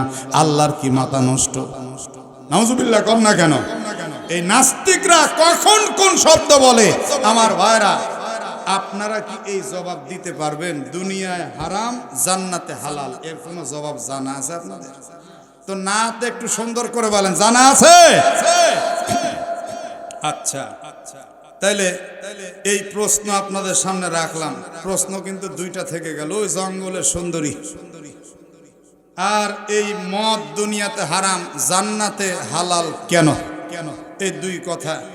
এখন আসেন, এই সুন্দর সুমিষ্ট মিষ্ক আম্বরের সুঘ্রাণযুক্ত এই মদ খাবে কে? ইয়াশরাবু বিহাল মুকাররাবুন, যারা দুনিয়াতে নেক আমল করে আল্লাহর সন্তুষ্টি অর্জন করতে পারছে, আল্লাহর ওই সমস্ত নৈকট্যপ্রাপ্ত বান্দারা এই মদ পান করবে। আপনারা যে সুবহানাল্লাহ দিলেন তাতে আপনাদের এলাকায় কি মদ খট্টর করে নেশা খট্টর আছে নাকি? ওরে বাবা, গাঁজা, ইয়াবা, হেরো, সর্বনাশ করছে রে।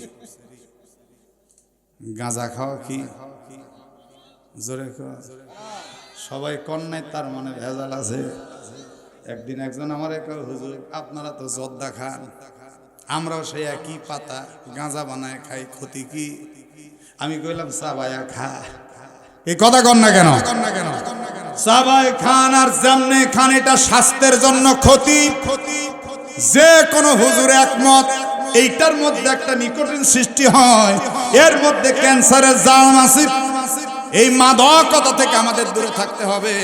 একদিন আমার এলাকার এক গাঁজাখোর আসতে করে এসে আমার একটা সালাম দিয়ে বলে, হুজুর আমি জানতে চাচ্ছি এই গাঁজার গাছটা সৃষ্টি করছে কে? আমি বললাম সর্বনাশ করছে, ওজুর খবর নাই, নামাজের খবর নাই, সূরা ফাতিহার খবর নাই, তুই জানতে আসছিস গাঁজার গাছ সৃষ্টি করছে কে? আমি বললাম এই প্রশ্নের জবাব এখন আমার জন্য দেওয়া সম্ভব না, আমি যাব নীলফামারী, পরে এই প্রশ্নের জবাব দেওয়া হবে। লোকটা সঙ্গে সঙ্গে বলে, হুজুর এই একটা জবাব দিতে আপনার কত ঘন্টা লাগবে? আমি বললাম শোন শোন, গাঁজার গাছ শুধু না, যত কিছু সৃষ্টি করা হয়েছে সব আল্লাহ তাআলাই সৃষ্টি করছে। আপনারা একটু জবান খুলে বলুন তো একমাত্র সৃষ্টিকর্তা কে? সাথে সাথে আমার হাতে হাত দিয়ে একটু মুসাফা করে বলল, হুজুর আপনার মতো মৌলবী দেশে 10টা থাকলে এ দেশে কোনো ভেজালই থাকতো না। মানে ওর পক্ষে কথা গেছে যে, এজন্য হুজুর ভালো হয়ে গেছে। কথা কর না কেন, ঠিক কিনা?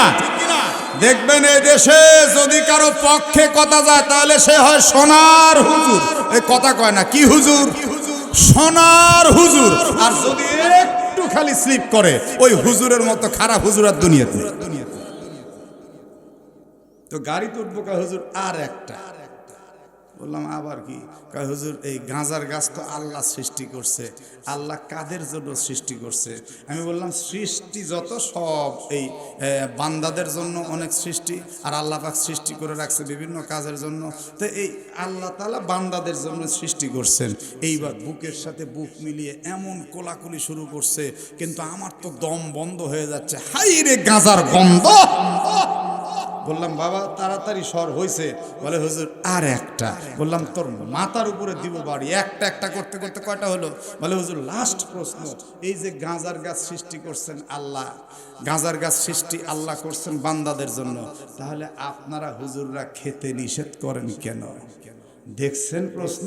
তা আমি বললাম এই বেটা, গাঁজার গাছ আল্লাহ সৃষ্টি করছেন আর তাই খাইতে হবে। তুই কুত্তার গোস্ত কয়দিন খাইছিস? কয় নাউজুবিল্লাহ।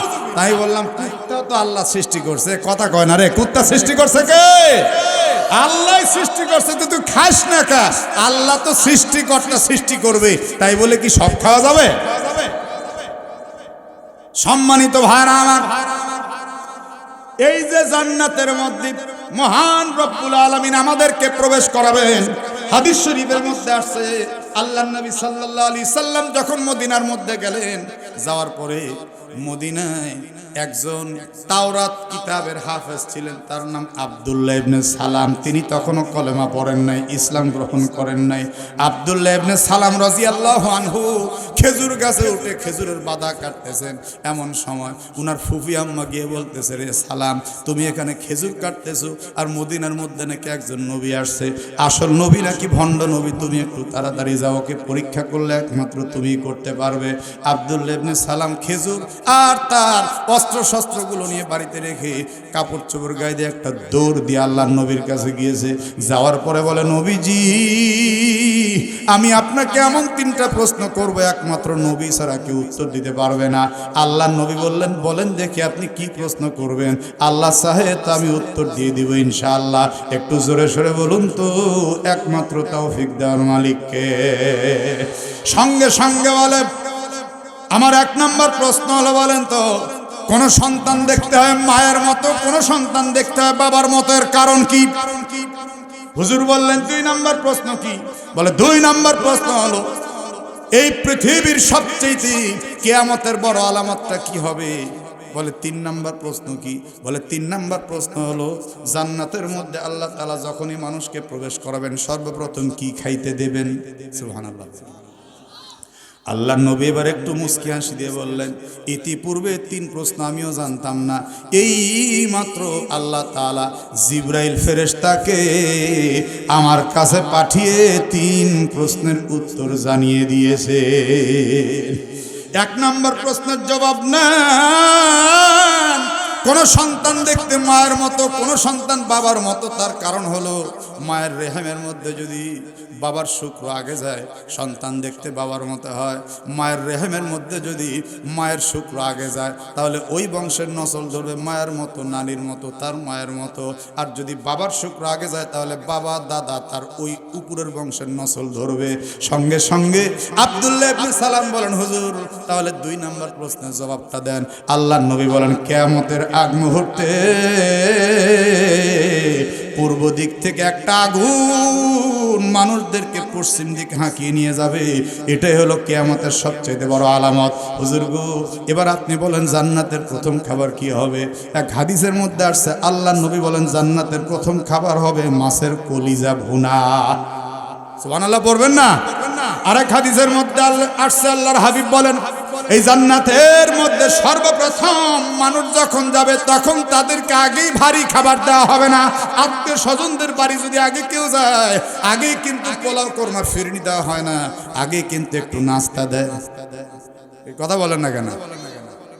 আপেল, আঙ্গুর, কমলা, মালটা, বিস্কুট, চানাচুর, এটা সেটা খাইতে খাইতে শেষ পর্যন্ত কয় নাস্তা খাওয়াই তো পেট ভরে দিলেন, তো ভাত খাবো কেমন? এই কথা বলেন না কেন? আল্লাহ রাব্বুল আলামিন জান্নাতের মধ্যে মুমিনদেরকে নেওয়ার সঙ্গে সঙ্গে আগে ভারী খাবার দিবেন না, আগে দিবেন নাস্তা। জোরে বলেন কি দিবে?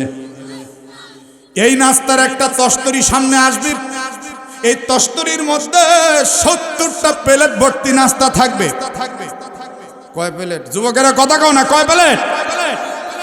যারা গেছে যাইগে, এখন আমরা কি করব? কথা কন না কেন? ঠিক কিনা? আমরা যারা আছি এই সাবজেক্ট কমপ্লিট করেই যাব ইনশাআল্লাহ। সম্মানিত ভাইরা আমার, এই ৭০টা প্লেট তস্তরির মধ্যে, আর প্রত্যেক প্লেটের মধ্যে ৭০ আইটেমের খাবার, প্রত্যেক খাবারের মধ্যে ৭০ আইটেমের স্বাদ। সুবহানাল্লাহ বলেন, সুবহানাল্লাহ। নাকি সুবহানাল্লাহ বলতে ভুলে গেছেন খাওয়ার কথা শুনে? হুজুর কি খাওয়া রে, ৭০ প্লেট, আর প্রতি প্লেটে ৭০ আইটেম, আর প্রতি আইটেমের মধ্যে ৭০ প্রকারের স্বাদ। এই হুজুর কইলো কি, পাই কই? এজন্য সুবহানাল্লাহ ভুলে গেছে। একটু জোরে সরে বলেন আল্লাহু আকবার। বান্দার সামনে যখন আসবি আল্লাহ বলবেন, বান্দা খা খা, তোর জন্যই দুনিয়াতে কত কষ্ট করেছিস, নুন আনতে পান্তা ফুরাইছি, তোর যখন বৃষ্টি আসছে ঘরের মধ্যে পানি পড়ছে। বান্দারে, মানুষের কামলা খাটছিস, একদিন কাম পাইছিস, আরেকদিন পাস নাই। যেদিন কাম পাইছিস ওই দিন খেয়েছিস, যেদিন কাম পাসনি ওই দিন উপাসে থাকছিস স্বামী স্ত্রী সন্তান নিয়ে। আজকে খা খা, তোর জন্য এগুলি সব ব্যবস্থা করে দিলাম। সঙ্গে সঙ্গে বান্দা এই প্লেটের ভিতর থেকে ৭০ আইটেমের ভিতর থেকে একটা আইটেম মুখে দিবে আল্লাহর নাম নিয়ে। তখন আল্লাহু আকবার বলে চিৎকার দিয়ে বলবে, আল্লাহ আমি অন্য কোন আইটেম খাবো না, এত স্বাদ, এত স্বাদ। এই আইটেম যদি আরো থাকে আরো দাও, অন্য আইটেম খাবো না। আল্লাহ বলেন, বান্দা আরেকটা আইটেম খা, খেয়েই দেখ, সব তোর জন্য আমি ব্যবস্থাপনা করলাম, তুই আমার জান্নাতের মেহমান। এবার দ্বিতীয় নম্বর আইটেম যখন মুখের মধ্যে দিছি, দেওয়ার সঙ্গে সঙ্গে বান্দা আল্লাহু আকবার বলে চিৎকার দিয়ে বলে, আল্লাহ আগের আইটেমের চাইতে এই দ্বিতীয় আইটেমটা আরো কোটি কোটি গুণ বেশি স্বাদ। একটা একটা করতে করতে ৭০ আইটেম কমপ্লিট করে ফেলবে। বলবে, আল্লাহ এই প্লেটের খাবার আরো দেওয়ারও খাই, অন্য প্লেটে দরকার নাই। আল্লাহ বলেন, অন্য প্লেটটাও তো তোর জন্য খাইতে থাক। খাইতে খাইতে খাইতে খাইতে ৭০ প্লেট খাবার একদম কমপ্লিট করে ফেলবে। একটার উপরে আর একটা প্লেট রেখে রেখে সাজাইতে থাকবে। হঠাৎ করে প্লেট পড়ে গিয়ে একদম ভেঙে চৌচির হয়ে যাবে। এখন আপনি যদি কোনো মেহমান বাড়ি যায়, মেহমানের বাড়ির মধ্যে যদি আপনি করির প্লেট ভেঙে ফেলে দেন, শরম না? শরম না? শরম তো শরমই, আর যদি বিয়াই বাড়ি যান আর বিয়াই যদি কয় প্লেট ভাঙলেন কেন, তাহলে আরো শরম না? আপনি তখন বলবেন যে হয়ে গেছে অ্যাক্সিডেন্ট, জোরে বলেন কি বলবেন? কিন্তু বিয়াই মানে না, বিয়াই বলে ভাঙছেন খান। কি কাঁচের প্লেট খাওয়া যাবে? জিব্বা কেটে যাবে না? ভাঙছেন খান বিয়াই, কত কষ্ট করে কিনছি, ভাঙলেন কেন? এই বান্দার হাত লেগে প্লেটটা ভেঙে গিয়া বান্দা ভয় পেয়ে যাবে, কি একটা দুর্ঘটনা আমার হয়ে গেল। সঙ্গে সঙ্গে আল্লাহ রাব্বুল আলামিন ডাক দিয়ে বলেন, বান্দা প্লেট ভাঙলি কেন? জান্নাতের মধ্যে তো এই ভাঙ্গা চূড়া রাখার জায়গা নাই। বলে আল্লাহ এখন তো আমি অপরাধ করে ফেলছি, কি করবো রে আল্লাহ? আল্লাহ তখন বলেন, বান্দা এক কাজ কর, ভাঙছিস তুই খা। সুবহানাল্লাহ বলেন না কেন? বান্দা কয় সর্বনাশ আল্লাহ, যেই ধারালো জিনিস খাইলে তো আমার জবান নষ্ট হয়ে যাবে। আল্লাহ বলেন তা জানি না, তুই ভাঙছিস তুই খা। জান্নাতের মধ্যে কোনো রকম ঝুটে এঁটে রাখার জায়গা নেই। সঙ্গে সঙ্গে বান্দা ভয়ে ভয়ে এক টুকরা যখন মুখের কাছে নিবে, আল্লাহ বলবেন খা, দেরি করিস না। ধমক দেওয়ার সঙ্গে সঙ্গে এই ঠোঁটের সঙ্গে একটু লাগার সাথে সাথে এই প্লেটটা একদম সুন্দর লিকুইড হয়ে মুখের মধ্যে যখন চলে যাবে, বান্দা বসা থেকে একটা লাফ দিয়ে আল্লাহু আকবার বলে বলবে, আল্লাহ এতক্ষণ পর্যন্ত যত খাবার খেয়েছে সব খাবারের চাইতে এই প্লেট ভাঙ্গার স্বাদ আরো বেশি। আর একটু জোরে বলা যাবে কি সুবহানাল্লাহ? তার মানে হলো আপনাদেরকে কি দিয়ে বুঝাই, মনে পড়ছে, আপনারা আইসক্রিম চিনেন তো? এর মধ্যে একটা আইসক্রিমের নাম আছে কোন। হ্যাঁ খাইছো তুমি? ওরে বাবা, এটা এটন রে। এই কোন আইসক্রিমের ভিতরে আইসক্রিম ভরা হয় আর সাইড দিয়ে থাকে বিস্কুট। কথা বলেন না কেন? ওই আইসক্রিম তো ভিতরেরটাও খাওয়া হয়, বাইরেরটাও খাওয়া হয় নাকি? না ফেলে দেয়? এই জান্নাতেও ঠিক আল্লাহ সমস্ত খাবারের নির্যাস দিয়ে প্লেট বানাবেন, জান্নাতের খাবারও খাবেন, প্লেট শুদ্ধ খেয়ে শেষ করে দেবেন। সুবহানাল্লাহ বলেন। জান্নাতে এটে প্লেট রাখার কোনো জায়গা নাই ভাই। জান্নাত একদম ক্লিন, পরিষ্কার। আমরা কি সেই জান্নাতে যেতে চাই? মাং না না কাজ করা লাগবে, কাজ করা লাগবে। খালি তাফসির শুনবেন আর তাফসির মাহফিল করবেন, নামাজ কালাম নাই, কাম হবে না। কি কথা বলেন না কেন? ঠিক কিনা? হ্যাঁ, যতক্ষণ শুনবেন অতক্ষণ সওয়াব পাবেন, কিন্তু আমল না করলে কাম হবে না। আমার ভাইরা, আমার বাবারা, এবার আসুন একটু আয়াতটা নি, না বিরক্ত আছেন? আর কয়েকটা আয়াত আমি শেষ করে দিই। আল্লাহ রাব্বুল আলামিন বলেন, ইন্নাল্লাযীনা আজরামু কানু মিনাল্লাযীনা আমানু ইয়াদহাকুন।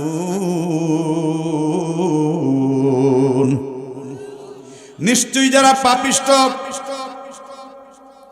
তারা তো ঈমানদারদেরকে দেখে ঠাট্টা করত। নাউজুবিল্লাহ পড়া। দুনিয়াতে টুপি দেখলে, দাড়ি দেখলে, নামাজি দেখলে কলিজা জ্বলে, এরকম কিছু শয়তান আছে না নাই? আছে না নাই? আছে না নাই? দাড়ি দেখতে পারে না, কোরআনের কথা শুনতে পারে না। কথা কন না কেন? ঠিক কিনা? আল্লাহ রাব্বুল আলামিন বলেন, ওয়া ইযা মাররু বিহিম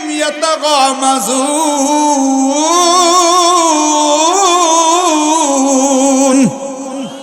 মুসলমানেরা যখন তাদের নিকট দিয়ে, কাফেরদের নিকট দিয়ে অতিক্রম করত, তখন কাফেররা তাদেরকে একদম ঠাট্টা বিদ্রুপ করত, উপহাস করতে থাকতো। ওয়া ইযান কলাবু ইলা আহলিহিম কলাবু ফাকিহিন। আরে উপহাস করে এক পর্যায়ে যখনই কাফেররা তাদের বাড়িতে পৌঁছাতো, আত্মীয় স্বজনের কাছে, স্ত্রীর কাছে, তখন তারা প্রফুল্ল চিত্তে পৌঁছাতো আর বলতো, বেলালকে আজকে আমি অনেক অনেক উল্টাপাল্টা বকছি, খাব্বাবকে বলছি, অমককে বলছি। স্ত্রীও হাসে, স্বামীও হাসে, কয় ঠিক হইছে, ঠিক হইছে। এই গোলামের ঘরের গোলামদেরকে না বলে আর করবে কি? ওয়াইজারু আনহুম ক্বালু ইন্না হাউলাই লাদাল্লুন। যখনই কাফেররা মুসলমানদেরকে দেখতো, দেখার সঙ্গে সঙ্গে তাদেরকে বলতো এরা তো পথভ্রষ্ট। আল্লাহ বলেন এরা পথভ্রষ্ট না, কাল হাসরের ময়দানে দেখা যাবে পথভ্রষ্ট কে আর সঠিক রাস্তায় কে ছিল। আল্লাহ বলেন, ওমা উরসিলু আলাইহিম হাফিজিন। আল্লাহ ধমক দিয়ে বলেন, এই কাফেরের গোষ্ঠী, আমার বান্দাদের হেফাজত করার জন্য আমি আল্লাহ তো তোদেরকে পাঠাই নাই। এই কথা কন না কেন, ঠিক কিনা? বাংলাদেশ নিয়ে ভারতের খুব মাথা ব্যথা, কথা কন না কেন? এখন আবার এই বাংলাদেশে বসে যদি ভারতের কথা বলা যায়, অনেকের আবার কলিজায় লাগে। দালাল দালাল, কথা কন কি? আর একটু জোরে বলেন। এই যে কয়দিন আগে যে বাংলাদেশে বোম মারলো ভারত, কই তখন তো তোমার কলিজা জ্বলেনি। তার মানে বোঝা গেল তোমার মধ্যে দেশ প্রেম নাই, তোমার মধ্যে হচ্ছে ভারত প্রেম। এই জন্য মাঝে মাঝে আমি আমার ওয়াজে কি বলি জানেন? প্রত্যেকে এক কোমরে যুদ্ধ যখন লেগে যাবে একটা করে খুর রেখে দিন আর একটা করে লাঠি রেখে দিন। লাঠি, এ কথা কর না কেন, ঠিক কিনা? খালি তেল মেরে কাজ হবে না। আল্লাহ রসুলের কাছে সুন্নতি একটা লাঠি থাকতো, মুসলমান প্রত্যেকের কাছে একটা করে সুন্নতি লাঠি থাকা দরকার। 19-20 করলে খালি গিরারু। কথা কয় না রে যুবকেরা? আর যুদ্ধ লাগলে এ খুর কি জন্য জানেন?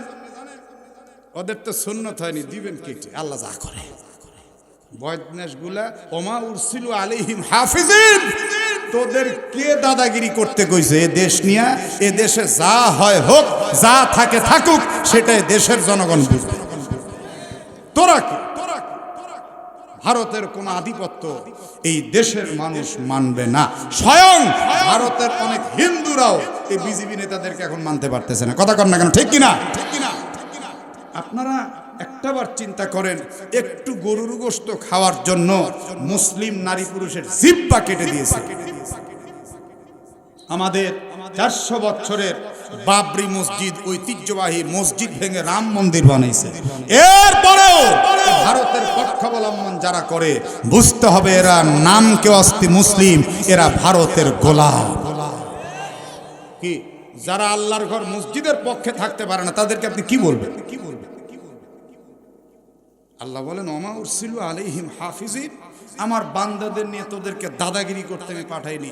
আমার বান্দাদের ভালো মন্দ আমি বুঝবো। একটু চিৎকার করে বলেন, আমাদের ভালো মন্দ বুঝবেন কে? পৃথিবীর কোনো নেতা আমার ভালো মন্দ বুঝার যোগ্যতা রাখে না। কোনো ব্যক্তি, কোনো দাদা বাবু, কেউ আমাদের ভালো মন্দ বুঝার যোগ্যতা রাখে না। আমাদের ভালো মন্দ বুঝবেন উনি। তোমার কাছ থেকে আমি ভাতও খাই না, তুমি আমাকে খেতেও দাও না, পড়তেও দাও না, তুমি আমার কিচ্ছু না। আমার রব আমারে খাওয়ায়, উনি আমার সুখ দুঃখ বুঝবেন। আল্লাহ রাব্বুল আলামিন বলছেন, ফালইয়াউমাল্লাযীনা আমানু মিনাল কুফফারি ইয়াযহাকুন, সেদিন ঈমানদারেরা কাফেরদের দেখে উপহাস করবে। দুনিয়াতে তারা আমাদের দেখে হাসছে, আর কিয়ামতের ময়দানে ঈমানদারেরা হাসবে। সুবহানাল্লাহ। প্রতিশোধ, জোরে কোন কি? দুনিয়াতে ঠাট্টা বিদ্রুপ করছো, হাতে তালি দিয়েছ, একজন আরেকজনকে চোখ টিপ মারছো, আল্লাহ বুঝি জানে না? আপনারা একটু জোরে বলেন, আল্লাহ কি জানে না?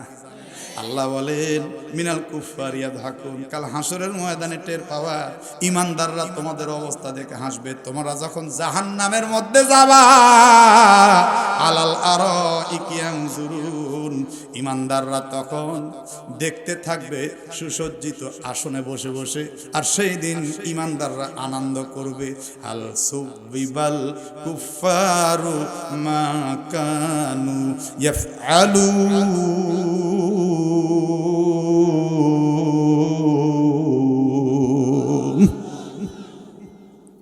এখন তারা তাদের ফল পেল তো কর্মফল। কাফেররা কর্মফল পাবে না? পাবে না। ভালো করলে ভালো কর্মফল, মন্দ করলে মন্দ কর্মফল। আজকের সূরা মুতাফফিফিনের এটাই হলো সার নির্যাস। এই 36টা আয়াত আমি আপনাদের পড়ে শোনালাম। সর্বনাশ। এখন 11:20 পার হয়ে গেছে, আর বাকিটুকু শুনবেন না? দোয়া করে দেব। হ্যাঁ, এই মাহফিলটা ইনারা জমাতে পারতেছে না, বক্তা মিস যাচ্ছে, এটা হচ্ছে সেটা হচ্ছে। এই মাহফিলটা প্রতি বছর হোক, এটা আপনারা চান না? চান না? দরকার আছে না নাই? সুন্দর একটা মাহফিল, আপনাদের কাছে কোনো টাকা পয়সা কালেকশন করবে না, আপনাদের শুধু কোরআন শোনাবে। এখন ভাইরে, কেউ কেউ পরিস্থিতির শিকার হয়ে যায়। কথা বুঝছেন না? বুঝেন নাই? আপনাকে বুঝে নিতে হবে। ওই যে অনেকে রাগ করে চলে গেছে, সম্মানিত ভাইরা আমার, আর একটা কথা বাকি আছে। দুনিয়ায় মদ হারাম। ইয়া আইয়ুহাল্লাযীনা আমানু ইন্নামাল খামরু ওয়াল মাইসিরু ওয়াল আনসাবু ওয়াল আজলাম রিজসুম মিন আমালিশ শাইতানি ফাজতানিবুহু লাআল্লাকুম তুফলিহুন।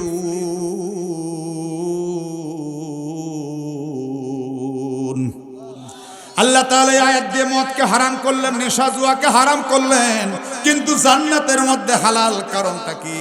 কারণ হলো অনেকগুলো। আমার ভাইয়েরা, এত আয়াত আর টানার সময় নেই। কোরআনের মধ্যে নেশা সম্পর্কে 5টা আয়াত আছে। জোরে বলুন কয় আয়াত? আস্তে আস্তে রব্বুল আলামিন সূরা মায়েদায় এসে হারাম করছেন, কিন্তু নেশার মধ্যে কিছু ব্যাপার আছে। 1 নম্বর, নেশা করলে শরীরে রোগ ব্যাধি বাসা বাঁধে, ক্ষতি। 2 নম্বর, নেশা করলে মানুষের হিতাহিত জ্ঞান থাকে না। কথা কন না কেন? ঠিক কিনা? দেখবেন নেশা করে অনেক সময় বউকে পর্যন্ত মা ডাকে। ডাকে না? ডাকে না? আমি একবার নাটোর শহরে এই রাত্রি 2:30-3টা তাফসীর মাহফিল করে বাড়ির দিকে যাব, তো শহরে দেখি এই ড্রেনের পাশে বসে এক মাতাল গল্প করতেছে। দোস্ত, তুমি না ওই পাশে ছিল, এখানে আসলা কিভাবে? আমি তো বুঝতে পারতেছি না। তা আমি ড্রাইভারকে বললাম, একটু গাড়ি থামাও, মজাটা দেখি। আবার উঠলো, উঠে বলে, বাড়ির রাস্তা কোন দিকে বুঝলাম না। একটা খাম্বার কাছে যায়, বলতেছে, বন্ধু আমাকে বাড়ির রাস্তা প্লিজ বলে দাও। খাম্বারে মগায় কয় বন্ধু। আমার ভাইয়েরা, মদ খাইলে কিন্তু মস্তিষ্ক বিকৃতি ঘটে, মানুষকে হত্যা করতেও তারা দ্বিধাবোধ করে না। দুনিয়ার যেই সমস্ত নেতা নেত্রীরা নেশাখোর, ওই সমস্ত নেতা নেত্রীদের দ্বারাই সমাজ কোনো দিনের জন্য সঠিকভাবে চলতে পারে না। কথা কন না কেন? ঠিক কিনা? কারণ তারা নেশাগ্রস্ত অবস্থায় যখন থাকবে, তখন মানুষকে জবাই দিতে এরা দ্বিধাবোধ করবে।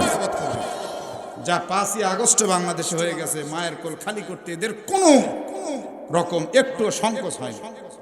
3 নাম্বার, নেশা যারা করবে তাদের কবিরা গুনাহ হবে। কি গুনাহ? নেশা যারা করবে মুখ থেকে দুর্গন্ধ বের হবে, গা থেকে দুর্গন্ধ বের হবে। নেশা যারা করবে তাদের কিন্তু ধীরে ধীরে যৌন আকাঙ্ক্ষাটা কমতে থাকবে, ইত্যাদি ইত্যাদি, প্রচুর ক্ষতি। কিন্তু জান্নাতের নেশা যেটা, এটা আসলে নেশা নয়। আল্লাহ রাব্বুল আলামিনের নবী বলেন, এই শরাব যখন কেউ পান করবে তখন সে মাতাল হবে না, মুখ থেকেও দুর্গন্ধ বের হবে না, তার দেহের মধ্যে কোনো প্রকার ক্যান্সারের জ্রাম তো দূরের কথা, আরও সজীবতা বৃদ্ধি পাবে, শক্তি বৃদ্ধি পাবে, একটুও মাতাল হবে না, এবং তার মুখ থেকে মেশকো আম্বরের সুঘ্রাণ বের হতে থাকবে। মদারুরারে মদ ছেড়ে দাও, যদি জান্নাতের মদ খাইতে চাও। আল্লাহ যেন সকল ব্যক্তিকে মাদক থেকে হেফাজত করেন। জোরে সরে বলেন আমিন। তাহলে দুনিয়ার মদ হারাম হওয়ার পিছনে কারণ হলো ক্ষতি, আর জান্নাতের মদে কোনো, সুবহানাল্লাহ বলেন। এই কোরআন পড়লে আপনারা বুঝবেন, মদ কিন্তু আমার নবীজির জীবদ্দশায়, ইসলামের শুরু জীবনে আগে হালাল ছিল। কথা বলেন না কেন? কি ছিল? হালাল ছিল। আমি যদি কোনোদিন বেঁচে থাকি আপনাদেরকে শোনাবো এই মদ হালাল কেমনে হারাম হলো, আয়াত টানবো আর আপনাদের শোনাবো। খুব মজার একটা তাফসীরের মধ্যে আছে। আমার ভাইরা, এই মদ খায়া কেউ কেউ মনে করেন নামাজের মধ্যে উল্টাপাল্টা শুরু করে দিছে, আস্তে আস্তে এটা হারামে পরিণত হয়েছে। এবার শুধুমাত্র বাকি আছে সুন্দরিয়ার বাদশাহ। মনে আছে না? বাদশাহ সঙ্গে সঙ্গে দরবারে গেছে, যাওয়ার পরে সৈন্যদেরকে বলতেছে, ওই জঙ্গলের মধ্যে অমুক এলাকায় একটা সুন্দরী আছে, খুবই জ্ঞানবতী আর গুণবতী, অত্যন্ত সুন্দরী। আর একটা বুড়িমা আছে, এই ঝুপড়ির মধ্যে তারা জঙ্গলে বড় কষ্ট করে থাকে। এই মা বেটি দুইজনকে আমার দরবারের মধ্যে নিয়ে চলে আসো। যখন দরবারের মধ্যে নিয়ে আসছে, তখন মা কাঁদতে কাঁদতে বলে, বাচ্চা রান্দার হাতে ধরি, পায়ে পড়ি, মেয়েটাকে বারবার নিষেধ করছি, কাউকে জ্ঞান দিতে যাস না, আপনাকে আমার মেয়ে চিনতে পারেনি। আঙ্গুরের রস দিল, তার মধ্যে আবার ঘাস দিল। আমি বললাম খবরদার এগুলা করিস না, পারলে তুই নিজে আমল কর, কাউকে বিব্রতকর পরিস্থিতির মধ্যে ফেলিস না। মেয়েটি বলে মা, এই যে লোকটার যে লাঞ্চের ক্ষতি হবে আমি চোখে দেখে তার ক্ষতি করতে পারবো না। বাদশাহ এক দৃষ্টিতে তাকিয়ে তাকিয়ে চোখের পানি ছেড়ে দিয়েছে। সঙ্গে সঙ্গে ডাক দিয়া বলে, রে বাদশা নামদার, আপনার সামনে আবার বলেছে দেশের বাদশার মনের মধ্যে কুমন্ত্রণা ঢুকছে, আপনি বুঝি বিবাহের চিন্তা করছিলেন? বাদশা তখন কান্দার বলে, মা সত্যি তো আমি বিবাহের চিন্তা করছিলাম, এই মেয়েটির মধ্যে একটা আধ্যাত্মিক শক্তি আছে মা। আল্লাহর হাবিব সাল্লাল্লাহু আলাইহি সাল্লাম দুনিয়াতে 4 ব্যক্তির জন্য বড় আফসোস করে করে কেঁদেছেন। একটু জোরে সরে বলুন কয় ব্যক্তি? আর একটু জোরে বলুন কয় ব্যক্তি? 1 নাম্বার, এই বাদশা নওশেরিয়া লোকটা ছিল খ্রিস্টান। জোরে বলেন কি ছিল? কিন্তু সে ছিল ন্যায়পরায়ণ বাদশা। আল্লাহর নবী কাঁদতে কাঁদতে বলছিলেন, এই লোকটা যদি শুধুমাত্র কালমা পড়তো আর মুসলমান হতো, তাহলে এই লোকটাকে আল্লাহ সরাসরি ন্যায়পরায়ণতার কারণে জান্নাত দান করে দিতেন। আল্লাহর হাবিব সাল্লাল্লাহু আলাইহি সাল্লাম 2 নম্বর আরেক ব্যক্তির জন্য বড় আফসোস করছিলেন, তার নাম হলো হাতেম তাই। কে নাম শুনছেন না? মুসলমান না খ্রিস্টান? জোরে বলেন। কাম খাম এসব ভারতের কারসাজি। এই ভারতের চ্যানেলে এক সময় দাতা হাতেম তাইয়ের এই সিরিজ দেখায় বানায় দিছে ওরে মুসলমান, ও ছিল খ্রিস্টান। কথা বলেন কি ছিল? এগুলা সত্য কথা শুনলে বিশ্বাস করতে চায় না মানুষে। ওই টিভি চ্যানেল বিশ্বাস করে, কোরআন হাদিস বিশ্বাস করে না। এই হাতেম তাইয়ের এক ছেলের নাম ছিল আদি। জোরে বলেন নাম কি? এই আদি আবার হাদিসও বর্ণনা করছে। আদি এক সময় তৈ গোত্রের একটা বড় নেতা ছিল। কথা বলতে বলতে গেলে পেটের মধ্যে খোসাখুসি করে কোনটা থুয়ে কোনটা বলি। এই আদি পরবর্তীতে আল্লাহর রাসূলের হাতে কালেমা পড়ে মুসলমান হয়েছে। এর বাপ তো নবীজির নবুয়তের আগে ইন্তেকাল করছে, তাহলে মুসলমান হইল কেন? এই কথা কন না কেন? আল্লাহর হাবিব কানতে কানতে বলেন, ও আদি, তোমার বাপ তো ছিল অত্যন্ত পরোপকারী। লোকটা যদি কালেমা গ্রহণ করে থাকে তাহলে বিনা হিসাবে আল্লাহ তারে জান্নাত দিয়ে দিবেন।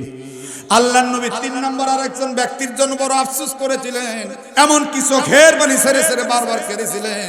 শেষ পর্যন্ত যখন দেখলেন না না কাম হচ্ছে না, নবীজি তখন মাথা থেকে পা পর্যন্ত মুছতে লাগলেন আর বলতে লাগলেন, নবুয়তের হাত যেই জায়গার মধ্যে লাগবে সেই জায়গার মধ্যে কোনোদিন জাহান্নামের আগুন লাগবে না। সঙ্গে সঙ্গে মহান রব্বুল আলামিন বললেন, নবীজি হাঁটু পর্যন্ত নামাইছেন আর নিচে হাত যেন না নামে। আল্লাহর হাবিব ডুকরে ডুকরে কাঁদতে কাঁদতে বলছিলেন, চাচাজি, আমার বাবা নাই, আমার মা নাই, আমার দাদু মরে যাওয়ার সময় তোমার হাতের মধ্যে আমারে তুলে দিয়ে গেছে। তুমি আমার বাপ মা দাদু দাদি সবকিছু। আজকে তুমি যখন চলে যাচ্ছ, কালমা পড়তেছো না, তুমি আমাকে কোলে পিঠে করে মানুষ করছো, আমি চোখে দেখতে পাচ্ছি তুমি জাহান্নামে যাবে। বড় আফসোস, তুমি যদি শুধুমাত্র কালেমাটা পাঠ করতে, আল্লাহ তাআলা তোমাকে জান্নাত দান করে দিতেন। 4 নম্বর ব্যক্তির জন্য আল্লাহর হাবিব আফসোস করছেন, কবি ইমরুল কায়েস। কি নাম বললাম? এই কবি ইমরুল কায়েস এত জ্ঞানী ছিল। আমাদের মাদ্রাসার কিতাবগুলির মধ্যে কবি ইমরুল কায়েসের অনেক পড়ানো হয়, কথাবার্তা পড়ানো হয়। কবি ইমরুল কায়েস এতই জ্ঞানী লোক ছিল, উঠতে বসতে হাঁটতে চলতে যে কোনো সময় সে কবিতা বানিয়ে ফেলতে পারত। আরব দেশের মধ্যে কবিদের প্রতিযোগিতা হতো, কবিতা 2 লাইন করে লিখে কাবার দেয়ালের সঙ্গে লটকিয়ে দেওয়া হতো। যার কবিতা ভালো হবে সে পুরস্কার পাবে। সবাই কবিতা লটকিয়ে দেওয়ার পর কবি ইমরুল কায়েস সর্বশেষ এসে যদি একটা কবিতা লটকিয়ে দিত, তার কবিতার সঙ্গে কেউ পারত না, সে সবার চাইতে আগে বেড়ে যেত। আল্লাহর হাবিব আফসোস করে বলেন, এত জ্ঞানী একজন মানুষ ইমরুল কায়েস, যদি সে শুধুমাত্র কালেমা পাঠ করত, আল্লাহ রব্বুল আলামিন তাকে জান্নাত দান করে দিতেন। রে সোনার ভাইরা আমার, এই সেই বাদশাহ নওশিরিয়া যার জন্য আমাদের নবীজি আফসোস করছিলেন। এই বাদশাহ নওশিরিয়া অত্যন্ত ন্যায়পরায়ণ একজন বাদশাহ ছিলেন। চোখের পানি ছাড়তেছেন আর বলতেছেন, মা হ্যাঁ গো, আমি মনের মধ্যে এই সুন্দরীকে হঠাৎ করে বিয়ের চিন্তা করে ফেলছিলাম। এবার বুড়িমা কাঁদতে কাঁদতে বলে, বাচ্চা নামদা, আমার মেয়েটার ক্ষতি করবেন না। বাদশাহ খালি কান্দে, হায় রে, কাল হাসরের ময়দানে আল্লাহ যদি আমাকে ধরে রে বাদশা, একটা নারীকে, একটা মাকে তুই কষ্ট দিছিস, আমি বাদশা আল্লাহর দরবারে কেমন করে ক্ষমা পাবো? একটা খ্রিস্টান বাদশা কান্দে, কানতে কানতে এবার বুড়ি মাকে, বাদশা আমার মেয়ে আরো অপরাধ করছে। আপনি যখন দ্বিতীয়বার আঙ্গুরের রস চাইলেন, আমার মেয়েকে বললেন কয়টা আঙ্গুর? মেয়ে বলল এক থোকা। তখন কিন্তু আপনি বলছিলেন কি ব্যাপার, আঙ্গুরের রস কম হলো কেন? তখন কিন্তু মেয়ে বলছিল এ দেশের বাদশার মনের মধ্যে লোভ ঢুকছে, আপনাকে আমার মেয়ে লোভী বলছে, আল্লাহর হস্তে ক্ষমা করে দেন। বাদশা তখন কানতে কানতে মাথার তাজ খুলে নিয়া সিংহাসন থেকে নেমে এক কদম দুই কদম করে এ বুড়ি মায়ের পায়ের কাছে মাথার তাজ রেখে দিয়া ডুকরে ডুকরে কানতে কানতে বলেন, মা আপনার মতো এমন মা সারা জনম জনম বেঁচে থাকুক, আমি বাদশার মাথার তাজ আপনার পায়ে লুটিয়ে দিলাম। বুড়ি তখন বলে, বাজান বুঝলাম না আপনি এমন কেন করছেন? বলে, আমি তওবা করতেছি, আমি ভুল করছি,